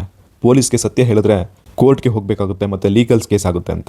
ಕೋರ್ಟ್ ಮತ್ತು ಪೊಲೀಸ್ ಇನ್ವೆಸ್ಟಿಗೇಷನ್ ಮತ್ತು ನೀಲಾಳ ಫ್ಯೂಚರ್ ಸಂಪೂರ್ಣ ಹಾಳಾಗಬಹುದು ಅಂತ ಕುಟುಂಬವನ್ನು ಉಳಿಸಿಕೊಳ್ಳಲು ಅವರು ತುಂಬ ಕಠಿಣ ನಿರ್ಧಾರನ ತಗೋತಾರೆ. ಮನೆಯ ಹಿಂಭಾಗದಲ್ಲಿ ಹೊಸ ಟಾಯ್ಲೆಟ್ ಅನ್ನು ಕಟ್ಟಲು ಒಂದು ದೊಡ್ಡ ಗುಂಡಿಯನ್ನು ತೋಡಲಾಗಿರುತ್ತೆ. ಅದೇ ಗುಂಡಿಯಲ್ಲಿ ಆ 5 ಶವಗಳನ್ನು ರಾತ್ರೋರಾತ್ರಿ ಹೂತ್ ಬಿಡ್ತಾರೆ. ಆದರೆ ವೀಕ್ಷಕರೇ, ಇಲ್ಲಿ ಭಯಾನಕವಾದ ಒಂದು ಟ್ವಿಸ್ಟ್ ಕಾದಿರುತ್ತೆ. ಏನು ಗೊತ್ತಾ? ಆ ಕಡೆ ಅಬ್ರಹಾಂಗೆ ತನ್ನ ಡೀಲ್ನ ಕಂಪ್ಲೀಟ್ ಮಾಡೋಕ್ಕೆ ಸ್ಪೆಷಲ್ 100 ರೂಪೀಸ್ ನೋಟು ಬೇಕಾಗಿರುತ್ತೆ. ಅವನು ಅದನ್ನು ಅವನ ಪರ್ಸ್ನೊಳಗೆ ಹಾಕಿರ್ತಾನೆ. ಆದರೆ ಆ ಸಮಯದಲ್ಲಿ ಆ ಪರ್ಸ್ನ ಹುಡುಕ್ತಾನೆ. ಆದರೆ ಆ ಪರ್ಸ್ ಎಲ್ಲಿಯೂ ಕೂಡ ಕಾಣೋದಿಲ್ಲ. ಸ್ವಲ್ಪ ಹೊತ್ತಿನ ನಂತರ ಅವನಿಗೆ ಒಂದು ಭಯಾನಕ ಸತ್ಯ ಗೊತ್ತಾಗುತ್ತೆ. ಅವನ ತಮ್ಮ ಶೇಖರ್ ರಾಜಾರಾಮ್ನ ಮನೆಗೆ ಹೋಗುವಾಗ ತಪ್ಪಾಗಿ ಅಬ್ರಹಾಂನ ಪರ್ಸನ್ನು ತನ್ನ ಜೊತೆ ತೆಗೆದುಕೊಂಡು ಹೋಗಿರ್ತಾನೆ. ಈಗ 1000 ಕೋಟಿಯ ಡೀಲ್ನ ಸೀಕ್ರೆಟ್ ಪಾಸ್ವರ್ಡ್ ಅಂದರೆ ಆ ಸ್ಪೆಷಲ್ 100 ರೂಪೀಸ್ ನೋಟ್ ಶೇಖರ್ ಜೊತೆ ಮಣ್ಣಿನಲ್ಲಿ ಹೂತು ಹೋಗಿರುತ್ತೆ. ಅಬ್ರಹಾಂ ಮತ್ತು ಕೃಪಾಕರ್ ಪದೇ ಪದೇ ಶೇಖರ್ಗೆ ಕಾಲ್ ಮಾಡ್ತಾರೆ. ಆದರೆ ಯಾವ ಪ್ರತಿಕ್ರಿಯೆ ಕೂಡ ಸಿಗೋದಿಲ್ಲ. ಕೃಪಾಕರ್ ತಕ್ಷಣ ತನ್ನ ಜನರನ್ನ ರಾಜಾರಾಮ್ನ ಮನೆಯ ದಾರಿಯನ್ನು ಹುಡುಕೋಕೆ ಕಳಿಸ್ತಾನೆ. ಅವರಿಗೆ ಸಿಗೋದು ಶೇಖರ್ನ ಪಂಚರ್ ಆಗಿರುವ ಕಾರ್ ಮಾತ್ರ. ಅದನ್ನು ನೋಡಿ ಕೃಪಾಕರ್ಗೆ ತಪ್ಪಾಗಿ ಒಂದು ನಿರ್ಧಾರ ಮಾಡ್ತಾನೆ. ಅವನು ಯೋಚಿಸ್ತಾನೆ, ಪೊಲೀಸ್ ಮಧ್ಯದಲ್ಲೇ ಶೇಖರ್ನನ್ನು ಹಿಡಿದಿರಬೇಕು ಅಂತ. ಮತ್ತು ಈ ಕೆಲಸ ಮಾಡಿದವರು ಇನ್ಸ್ಪೆಕ್ಟರ್ ಅರುಣ್ ಗಿರಿ ಅಂತ ಅವನಿಗೆ ಡೌಟ್ ಆಗುತ್ತೆ. ಕೋಪದಿಂದ ಹುಚ್ಚನಾದ ಕೃಪಾಕರ್ ಒಂದು ನೀಚ ಕೆಲಸ ಮಾಡ್ತಾನೆ. ಅವನು ಇನ್ಸ್ಪೆಕ್ಟರ್ ಅರುಣ್ ಗಿರಿಯ ಹೆಂಡತಿ ಮತ್ತು ಅವನ ಮಗನನ್ನು ಕಿಡ್ನಾಪ್ ಮಾಡಿಸ್ತಾನೆ. ನಂತರ ಅರುಣ್ ಗಿರಿಗೆ ಕಾಲ್ ಮಾಡಿ ಹೆದರಿಸ್ತಾನೆ, ನನ್ನ ತಮ್ಮ ಶೇಖರ್ನನ್ನು ಬಿಟ್ಬಿಡು, ಇಲ್ದಿದ್ರೆ ನಿನ್ನ ಹೆಂಡತಿ ಮತ್ತು ಮಗುವಿನ ಶವವನ್ನು ಮನೆಗೆ ಪಾರ್ಸಲ್ ಮಾಡ್ತೀನಿ ಅಂತ. ಆದರೆ ಅರುಣ್ ಗಿರಿಗೆ ಸಂಪೂರ್ಣವಾಗಿ ಕನ್ಫ್ಯೂಸ್ ಆಗಿಬಿಡುತ್ತೆ. ಶೇಖರ್ ಯಾರು, ಎಲ್ಲಿದ್ದಾನೆ, ಅವನಿಗೆ ನಿಜವಾಗ್ಲೂ ಕೂಡ ಆ ವಿಷಯದ ಬಗ್ಗೆ ಗೊತ್ತೇ ಆಗೋದಿಲ್ಲ. ಅದೇ ಸಮಯದಲ್ಲಿ ರಾಜಾರಾಮ್ ಮತ್ತು ನೀಲಾ ಟೋಬಿ ಕೇಸ್ ವಿತ್ಡ್ರಾ ಮಾಡೋಕ್ಕೆ ಪೊಲೀಸ್ ಸ್ಟೇಷನ್ಗೆ ಬಂದಿರ್ತಾರೆ. ಅವರು ಈ ಫೋನ್ ಕನ್ವರ್ಸೇಷನಲ್ಲೇ ಕೇಳಿಸ್ಕೊಬಿಡ್ತಾರೆ. ಮುಂದಿನ ಕ್ಷಣ ಇಬ್ಬರಿಗೂ ಕೂಡ ಒಂದು ದೊಡ್ಡ ಶಾಕ್ ಆಗುತ್ತೆ. ಯಾಕಂದರೆ ಅವರು ಅರ್ಥ ಮಾಡ್ಕೋತಾರೆ, ತಾವು ಮಣ್ಣಿನಲ್ಲಿ ಹೂತಿದ್ದ ಶೇಖರ್ನ ಕಾರಣದಿಂದ ಒಬ್ಬ ಪ್ರಾಮಾಣಿಕ ಪೊಲೀಸ್ ಆಫೀಸರ್ನ ಫ್ಯಾಮಿಲಿ ಈಗ ಸಾವಿನ ಅಂಚಿನಲ್ಲಿದೆ ಅಂತ. ಅಲ್ಲಿಂದ ಕತೆ ಇನ್ನಷ್ಟು ಡೇಂಜರಸ್ ಆಗಿ ಕಂಟಿನ್ಯೂ ಆಗುತ್ತೆ. ಇನ್ನೊಂದು ಕಡೆ ಅಬ್ರಹಾಂ ಅವನು ಸ್ವತಃ ಈ ಮಿಸ್ಟ್ರಿಯನ್ನು ಸಾಲ್ವ್ ಮಾಡೋಕ್ಕೆ ಹೊರಡ್ತಾನೆ. ಒಬ್ಬ ಪೊಲೀಸ್ ಆಫೀಸರ್ನನ್ನು ಕಿಡ್ನಾಪ್ ಮಾಡಿ ಅವನಿಗೆ ಚೆನ್ನಾಗಿ ಹೊಡೆದು ಅವನ ಬಾಯಿ ಬಿಡಿಸ್ತಾನೆ. ಅಲ್ಲೇ ಅವನಿಗೆ ಒಂದು ದೊಡ್ಡ ಸತ್ಯ ಗೊತ್ತಾಗುತ್ತೆ. ಅದು ಹೆಡ್ ಮಾಸ್ಟರ್ ಫ್ಯಾಮಿಲಿ ಅಲ್ಲ, ಕರಾಟೆ ಮಾಸ್ಟರ್ ರಾಜಾರಾಮ್ನ ಫ್ಯಾಮಿಲಿ ಅಂತ. ಆಗ ಅವನಿಗೆ ಸಂಪೂರ್ಣವಾಗಿ ಅರ್ಥ ಆಗ್ಬಿಡುತ್ತೆ ಏನೇನು ಆಗಿರ್ಬೋದು ಅಂತ. ಶೇಖರ್ ಮತ್ತು ಅವನ ಗ್ಯಾಂಗ್ ರಾಜಾರಾಮ್ನ ಮನೆಗೆ ಹೋಗಿದ್ರು. ಆಮೇಲೆ ಅವರು ಕಾಣೆಯಾಗಿದ್ದಾರೆ, ಅಂದರೆ ಅವರು ಅಲ್ಲೇ ಸತ್ತಿರಬೇಕು ಅಂತ ಗೊತ್ತಾಗುತ್ತೆ ಅವನಿಗೆ. ಅಬ್ರಹಾಂ ಒಬ್ಬನೇ ರಾಜಾರಾಮ್ ಮನೆಗೆ ಬರ್ತಾನೆ. ಆ ಸಮಯದಲ್ಲಿ ರಾಜಾರಾಮ್ ಕೂಡ ಮನೇಲಿರೋದಿಲ್ಲ. ಒಳಗೆ ಇದ್ದಿದ್ದು ನೀಲಾ ಮತ್ತು ನೀಲವೇಣಿ. ಮನೆಗೆ ಬಂದ ಆ ಅಬ್ರಹಾಮನ್ನು ನೋಡಿದ ತಕ್ಷಣ ಇಬ್ಬರಿಗೂ ಅರ್ಥ ಆಗುತ್ತೆ ಇದು ಡೇಂಜರ್ ಅಂತ. ಅವರು ಕೂಡಲೇ TV ವ್ಯಾಲ್ಯೂಮ್ ಕೂಡ ಜೋರಾಗ್ತಾರೆ. ಹೊರಗಿನವರಿಗೆ ಮನೆಯೊಳಗಿನ ಶಬ್ದ ಕೇಳಿಸ್ಬಾರ್ದು ಅಂತ. ಮುಂದಿನ ಕ್ಷಣ ಫೈಟ್ ಶುರು ಆಗುತ್ತೆ. ನೀಲಾ ಮತ್ತು ನೀಲವೇಣಿ ಇಬ್ಬರೂ ಕೂಡ ಸೇರಿ ಅಬ್ರಹಾಂನ ಮೇಲೆ ದಾಳಿ ಮಾಡ್ತಾರೆ. ಆದರೆ ಅಬ್ರಹಾಂ ಸಾಮಾನ್ಯ ಕೈದಿಯಲ್ಲ, ಅವನು ಫೈಟರ್ ಕೂಡ ಆಗಿರ್ತಾನೆ. ಕೆಲವೇ ನಿಮಿಷಗಳಲ್ಲಿ ಇಬ್ಬರನ್ನು ಕೂಡ ರಕ್ತದ ಮಡುವಿನಲ್ಲಿ ಬೀಳಿಸ್ತಾನೆ. ಅಷ್ಟರಲ್ಲಿ ಪಕ್ಕದ ಮನೆಯವರು ರಾಜಾರಾಮ್ಗೆ ಫೋನ್ ಮಾಡಿ ಹೇಳ್ತಾರೆ, ನಿಮ್ಮ ಮನೆಯಲ್ಲಿ ಟಿವಿ ಇಷ್ಟು ಜೋರಾಗಿ ಯಾಕೆ ಹಾಕಿದ್ದೀರಾ ಅಂತ ಕೇಳ್ತಾರೆ. ಅಷ್ಟೇ, ರಾಜಾರಾಮ್ಗೆ ಏನೋ ದೊಡ್ಡ ಅನಾಹುತ ಆಗಿದೆ ಅಂತ ಅರ್ಥ ಆಗುತ್ತೆ. ಅವನು ಅದೇ ಕ್ಷಣದಲ್ಲಿ ಮನೆಗೆ ಹಿಂದಿರುಗ್ತಾನೆ. ಒಳಗೆ ಬಂದ ತಕ್ಷಣ ಅಬ್ರಹಾಂ ಜೊತೆ ಫೇಸ್ ಟು ಫೇಸ್ ಫೈಟ್ ಶುರುವಾಗುತ್ತೆ. ಇಬ್ಬರ ನಡುವೆ ಭೀಕರ ಫೈಟ್ ನಡೆಯುತ್ತೆ. ಆದರೆ ರಾಜಾರಾಮ್ ಕೂಡ ಅವನ ಮುಂದೆ ಸೋತ್ಬಿಡ್ತಾನೆ. ಈಗ ರಾಜಾರಾಮ್ನ ಫ್ಯಾಮಿಲಿ ಅವರ ಅಂತ್ಯ ಖಚಿತ ಅನ್ನುವಷ್ಟರಲ್ಲೇ ಬಾಗಿಲು ನಿಧಾನವಾಗಿ ತೆರೆಯುತ್ತೆ. ಅಲ್ಲಿಂದ ಒಬ್ಬ ಎಂಟ್ರಿ ಕೊಡ್ತಾನೆ. ಅವನೇ ನೀಲಾಳ ಚಿಕ್ಕಪ್ಪ ಶಿವ. ಇಲ್ಲಿವರೆಗೂ ಸಾಮಾನ್ಯ ಮೆಡಿಕಲ್ ಸ್ಟೋರ್ನಲ್ಲಿ ಓನರ್ ಅಂತ ಅನ್ಸ್ಕೊಂಡಿದ್ದ ಶಿವ ಅಸಲಿಗೆ ನಿಂಜಾ ಲೆವೆಲ್ ಕರಾಟೆ ಮಾಸ್ಟರ್. ಅವನ ಎಂಟ್ರಿಯಿಂದ ಇಡೀ ಗೇಮ್ ಚೇಂಜ್ ಆಗಿಬಿಡುತ್ತೆ. ಶಿವ ಒಬ್ಬನೇ ಅಬ್ರಹಾಮನ್ನ ಗಾಳಿಗೆಸೆದು ಅವನ ಮೇಲೆ ನಿರಂತರವಾಗಿ ಅಟ್ಯಾಕ್ ಮಾಡ್ತಾನೆ. ಸ್ವಲ್ಪ ಹೊತ್ತಿನ ನಂತರ ರಾಜಾರಾಮ್ ಮತ್ತು ನೀಲ ಕೂಡ ಎದ್ದು ಫೈಟ್ಗೆ ಜಾಯ್ನ್ ಆಗ್ತಾರೆ. ಈಗ 3 ಜನ ಸೇರಿ ಅಬ್ರಹಾಮನ್ನ ಅಷ್ಟು ಭೀಕರವಾಗಿ ಹೊಡಿತಾರೆ. ಕೊನೆಗೆ ಅವನು ಜೀವ ಉಳಿಸ್ಕೊಳ್ಳೋಕೆ ಬೇಡ್ಕೊಳ್ತಾನೆ. ಅವರು ಅಬ್ರಹಾಮನ್ನ ಕಬ್ಬಿಣದ ಚೈನಿಂದ ಚೇರ್ಗೆ ಕಟ್ಟಾಕಿ ಇಂಟರೋಗೇಷನ್ ಶುರು ಮಾಡ್ತಾರೆ. ಮೊದಲು ಅಬ್ರಹಾಂ ಏನೂ ಹೇಳೋದಿಲ್ಲ. ಆದರೆ ಅವನಿಗೆ ಸಾವು ಕಣ್ಣ ಮುಂದೆ ಕಾಣ್ತಿದ್ದಂತೆ ಅವನು ಎಲ್ಲ ಸತ್ಯವನ್ನು ಬಾಯ್ಬಿಡ್ತಾನೆ. ಇನ್ಸ್ಪೆಕ್ಟರ್ ಅರುಣ್ ಗಿರಿಯ ಫ್ಯಾಮಿಲಿಯನ್ನ ಎಲ್ಲಿ ಬಂಧಿಸಿದ್ದಾರೆ ಅನ್ನೋದನ್ನ ಕೂಡ ಹೇಳ್ಬಿಡ್ತಾನೆ. ಇದನ್ನು ಕೇಳಿದ ತಕ್ಷಣ ರಾಜಾರಾಮ್ ಮತ್ತು ನೀಲ ಒಂದು ಕ್ಷಣನೂ ತಡ ಮಾಡದೆ ಅಲ್ಲಿಗೆ ಹೋಗ್ತಾರೆ. ಅಲ್ಲಿ ಕೃಪಾಕರ್ ತನ್ನ ಗ್ಯಾಂಗ್ ಜೊತೆ ಇನ್ಸ್ಪೆಕ್ಟರ್ ಫ್ಯಾಮಿಲಿಯನ್ನ ಬಂಧಿಸಿಟ್ಟಿರ್ತಾನೆ. ರಾಜಾರಾಮ್ ಮತ್ತು ನೀಲಾಳ ಎಂಟ್ರಿ ಆಗ್ತಿದ್ದಂಗೆ ಅಲ್ಲಿದ್ದ ಗುಂಡಾಗಳ ಹೃದಯವೇ ನಡುಗು ಹೋಗುತ್ತೆ. ಇವರಿಬ್ಬರೂ ಸೇರಿ ಕೆಲವೇ ನಿಮಿಷಗಳಲ್ಲಿ ಕೃಪಾಕರ್ನ ಎಲ್ಲ ಜನರನ್ನ ಫಿನಿಶ್ ಮಾಡ್ತಾರೆ. ಇನ್ಸ್ಪೆಕ್ಟರ್ ಅರುಣ್ ಗಿರಿಯ ಹೆಂಡತಿ ಮತ್ತು ಮಗು ಸುರಕ್ಷಿತವಾಗಿ ಬಿಡುಗಡೆ ಆಗ್ತಾರೆ. ಈಗ ಕೃಪಾಕರ್ ಅವರ ಮುಂದೆ ಮಂಡಿಯೂರಿ ಕುಳಿತಿರ್ತಾನೆ. ರಾಜಾರಾಮ್ ಕೇಳ್ತಾನೆ, ಈ 100 ರೂಪಾಯಿ ನೋಟ್ನಲ್ಲಿ ಅಂಥದ್ದು ಏನಿದೆ ಅಂತ ಕೇಳ್ತಾನೆ.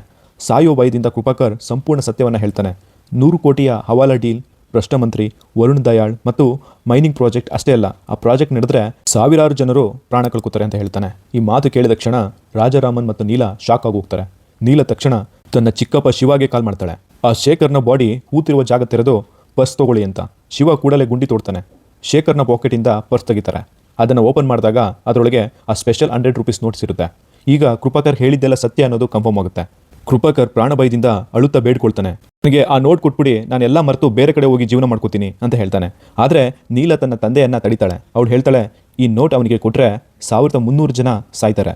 ಅಷ್ಟು ದುಡ್ಡಿಗಿಂತಲೂ ಅಷ್ಟು ಜನರ ಜೀವ ಮುಖ್ಯವಾಗಿದೆ. ತನ್ನ ಮಗಳ ಈ ಮಾತನ್ನ ಕೇಳಿದ ರಾಜಾರಾಮನ್ ಕೃಪಾಕರ್ ಮತ್ತೆ ವರುಣ್ನ ಮ್ಯಾನೇಜರ್ನ ಆಟನೇ ಮುಗಿಸ್ಬಿಡ್ತಾನೆ. ಆ ಕ್ಷಣದಿಂದ ಆ ಹೋರಾಟ ಕೇವಲ ಒಂದು ಫ್ಯಾಮಿಲಿಗೆ ಆಗಿರಲಿಲ್ಲ, ಅದು ಸಾವಿರಾರು ಜನರ ಜೀವ ಉಳಿಸೋಕೆ ಒಂದು ಮಿಷನ್ ಆಗಿ ಬದಲಾಗಿರುತ್ತೆ. ಅವರು ಮನೆಗೆ ಹಿಂದಿರುಗಿದ ನಂತರ ರಾಜಾರಾಮನ್ ಮತ್ತು ಅವರ ಕುಟುಂಬ ಕಟ್ಟಿ ಹಾಕಿದ್ದ ಅಬ್ರಹಾಮನನ್ನ ಮನೆಯ ಹಿಂಭಾಗದಲ್ಲಿ ಅದೇ ಟಾಯ್ಲೆಟ್ ಗುಂಡಿಗೆ ಅಬ್ರಹಾಮನನ್ನು ಹಾಕಿ ಜೀವಂತವಾಗಿ ಸಮಾಧಿ ಮಾಡಿಬಿಡ್ತಾರೆ. ಹೀಗೆ ಅಂಡರ್ ವರ್ಲ್ಡ್ನ ಅತ್ಯಂತ ಭಯಾನಕ ರೌಡಿಯ ಕತೆ ಅಲ್ಲಿಗೆ ಮುಗಿಯುತ್ತೆ. ಇನ್ನೊಂದು ಕಡೆ ವರುಣ್ ದಯಾಳ್ ತನ್ನ ಸಂಪೂರ್ಣ ಪ್ಲಾನ್ ಹಾಳಾಗಿರೋದ್ರಿಂದ ಅವನು ತುಂಬಾ ಕೋಪ ಮಾಡ್ಕೋತಾನೆ. ಮಂತ್ರಿ ಕೂಡ ಅವನಿಗೆ ಪದೇ ಪದೇ ಕಾಲ್ ಮಾಡಿ ಹಣ ಎಲ್ಲಿದೆ, ಡೀಲ್ ಕಂಪ್ಲೀಟ್ ಆಗಬೇಕು ಅಂದ್ರೆ ಹಣ ಕೊಡಬೇಕು ಅಂತ ಒತ್ತಡ ಹಾಕ್ತಾನೆ. ಇನ್ನು ಬೇರೆ ದಾರಿ ಇಲ್ಲ ಅಂದ್ಕೊಂಡು ವರುಣ್ ತನ್ನ ಸಂಪೂರ್ಣ ನೆಟ್ವರ್ಕ್ ಅನ್ನ ಕೆಲಸ ಕೇಳಿಸ್ತಾನೆ. ಅವನ ಜನ ಪೊಲೀಸ್ ಯೂನಿಫಾರ್ಮ್ ಹಾಕೊಂಡು ನಕಲಿ ಪೊಲೀಸ್ ಆಗಿ ಆ ಏರಿಯಾಗೆ ಹೋಗ್ತಾರೆ. ಅಲ್ಲಿದ್ದ ಮನೆಗಳಿಂದ ಎಲ್ಲ CCTV ಫುಟೇಜ್ಗಳನ್ನು ತಗೊಂಡು ಬರ್ತಾರೆ. ಕೊನೆಗೂ ಆ ಫುಟೇಜ್ನಲ್ಲಿ ಒಂದು ದೊಡ್ಡ ಸತ್ಯ ಸಿಕ್ಬಿಡುತ್ತೆ. ಅವನ ಸಂಪೂರ್ಣ ಪ್ಲಾನ್ ಅನ್ನು ಹಾಳು ಮಾಡಿದವರು ರಾಜಾರಾಮ್ ಮತ್ತು ಅವನ ಮಗಳು ನೀಲ. ಇದನ್ನು ತಿಳಿದ ವರುಣ್ ಕೋಪದಿಂದ ಹುಚ್ಚನಾಗ್ತಾನೆ. ತಕ್ಷಣ ಅವನ ಎಲ್ಲ ಗ್ಯಾಂಗ್ಸ್ಟರ್ಗಳನ್ನ ರಾಜಾರಾಮ್ ಮನೆ ಮೇಲೆ ಅಟ್ಯಾಕ್ ಮಾಡಲು ಕಳಿಸ್ತಾನೆ. ಅವನಿಗೆ ಒಂದು ನಂಬಿಕೆ ಇರುತ್ತೆ, ಒಂದು ಸಾಮಾನ್ಯ ಫ್ಯಾಮಿಲಿ ನನ್ನ ಆರ್ಮಿ ಮುಂದೆ ನಿಲ್ಲೋಕೆ ಸಾಧ್ಯನೇ ಇಲ್ಲ ಅಂತ. ಆದರೆ ಮತ್ತೊಮ್ಮೆ ಅವನ ಲೆಕ್ಕ ತಪ್ಪುತ್ತದೆ. ರೌಡಿಗಳು ಮನೆಗೆ ನುಗ್ಗಿದ ತಕ್ಷಣ ಅವರಿಗೆ ಎದುರಾಗೋದು ನೀಲವೇಣಿ ಮತ್ತೆ ಶಿವ. ಇಬ್ಬರು ಸೇರಿ ಒಬ್ಬೊಬ್ಬ ಗೂಂಡನನ್ನ ಕೂಡ ನೆಲಕ್ಕುರುಳಿಸ್ತಾರೆ. ವೀಕ್ಷಕರೇ, ಈ ಫೈಟಿಂಗ್ ಸೀನ್ ಅನ್ನ ನೀವು ಥಿಯೇಟರ್ನಲ್ಲಿ ಎಕ್ಸ್ಪೀರಿಯನ್ಸ್ ಮಾಡಿದ್ರೆ ಗೂಸ್ ಬಂಪ್ ಬರೋದಂತೂ ಗ್ಯಾರಂಟಿ. ಮನೆಯೊಳಗೆ ಭೀಕರ ಫೈಟ್ ನಡೆಯುತ್ತೆ. ಇನ್ನೊಂದು ಕಡೆ ಅಸಲಿ ಸ್ಟ್ರಾಮ್ ಇನ್ನೂ ಬಾಕಿ ಇರುತ್ತೆ. ಯಾಕಂದ್ರೆ ರಾಜಾರಾಮ್ ಮತ್ತು ನೀಲ ನೇರವಾಗಿ ವರುಣ್ ದಯಾಳ್ನ ಮನೆಗೆ ಹೋಗಿರ್ತಾರೆ. ಅಲ್ಲಿ ಕೂಡ ವರುಣ್ನ ಉಳಿದ ಗ್ಯಾಂಗ್ ಮೇಲೆ ಅಟ್ಯಾಕ್ ಮಾಡ್ತಾರೆ. ಆದ್ರೆ ತಂದೆ ಮಗಳು ಸೇರಿ ಎಲ್ಲವನ್ನ ಕೂಡ ಕ್ಷಣ ಮಾತ್ರದಲ್ಲಿ ಫಿನಿಶ್ ಮಾಡ್ತಾರೆ. ಅವನ ಕಣ್ಣೆದುರೇ ತನ್ನ ಸಾಮ್ರಾಜ್ಯ ಕುಸಿಯುತ್ತಿರುವುದನ್ನು ನೋಡಿ ವರುಣ್ ಭಯದಿಂದ ನಡುಗ್ತಾನೆ. ರಾಜಾರಾಮ್ ನಿಧಾನವಾಗಿ ಅವನ ಹತ್ರ ಹೋಗಿ ಹೇಳ್ತಾನೆ, ಹಣದ ಆಸೆಗಾಗಿ ಸಾವಿರಾರು ಜನ ನಿರಪರಾಧಿಗಳ ಜೀವನ ಜೊತೆ ಆಟ ಆಡ್ತಿದ್ದೆ, ಆದರೆ ಅಂತ ಕ್ರೂರಿಗೆ ಬದುಕುವ ಹಕ್ಕೇ ಇಲ್ಲ ಅಂತ ಹೇಳಿ ಮುಂದಿನ ಕ್ಷಣನೇ ರಾಜಾರಾಮ್ ಮತ್ತು ನೀಲ ಇಬ್ಬರೂ ಸೇರಿ ವರುಣ್ ದಯಾಳ್ನ ಸಾಯಿಸ್ಬಿಡ್ತಾರೆ. ಈ ಕಡೆ ಪೊಲೀಸ್ ಇನ್ವೆಸ್ಟಿಗೇಷನ್ ಕೂಡ ಮುಂದುವರೆದಿರುತ್ತೆ. ಕೃಪಾಕರ್ ಕಾಣೆಯಾಗಿದ್ದ, ವರುಣ್ ಕೂಡ ಸತ್ತಿದ್ದ. ಪೊಲೀಸ್ಗೆ ಒಂದೇ ಕನ್ಫ್ಯೂಷನ್. ಅವರು ಯೋಚನೆ ಮಾಡ್ತಾರೆ, CCTV ಫುಟೇಜ್ ತಗೊಂಡಿದ್ದ ನಕಲಿ ಪೊಲೀಸ್ ನಿಜವಾಗ್ಲೂ ಕೂಡ ವರುಣ್ನ ಜನ. ಬಹುಶಃ ತನ್ನ ರಹಸ್ಯ ಹೊರಬರಬಾರ್ದು ಅಂತ ವರುಣ್ ತನ್ನವರನ್ನೇ ಮುಗಿಸಿದ್ದಾನೆ ಅಂತ ಅಂದ್ಕೋತಾರೆ. ಈ ಕೇಸನ್ನ CBIಗೆ ಒಪ್ಪಿಸಬೇಕು ಅಂತ ಮಾತು ಕೂಡ ಶುರುವಾಗುತ್ತೆ. ಆದ್ರೆ ನಿಜವಾದ ಸತ್ಯ ಯಾರಿಗೂ ಕೂಡ ಗೊತ್ತಾಗಲ್ಲ. ಕೊನೆಗೆ ಒಂದು ಸಾಮಾನ್ಯ 100 ರೂಪೀಸ್ ನೋಟ್, ಅದರ ಹಿಂದೆ ಸಾವಿರಾರು ಕೋಟಿ ಹಣ, ಅಸಂಖ್ಯಾತ ಕೊಲೆಗಳು ಮತ್ತು ರಕ್ತದ ಇತಿಹಾಸ ಅಡಗಿದ್ರು ಕೂಡ ಅದೇ ನೋಟು 1300 ನಿರಪರಾಧಿ ಜನರ ಜೀವ ಉಳಿಸಲು ಕಾರಣ ಆಗುತ್ತೆ. ವರುಣ್ ದಯಾಳ್ನನ್ನ ಕೂಡ ಅವನ ಸಾಮ್ರಾಜ್ಯವನ್ನ ಸಂಪೂರ್ಣವಾಗಿ ನಾಶ ಮಾಡೋಕೆ ಹೆಲ್ಪ್ ಆಗುತ್ತೆ. ಅಲ್ಲಿಗೆ ಮೈನಿಂಗ್ ಆಫ್ ಪ್ರಾಜೆಕ್ಟ್ ಶಾಶ್ವತವಾಗಿ ನಿಲ್ಲುತ್ತೆ. ಗ್ರಾಮದ ಎಲ್ಲಾ ಜನರು ಸುರಕ್ಷಿತವಾಗಿ ಬದುಕ್ತಾ ಇರ್ತಾರೆ.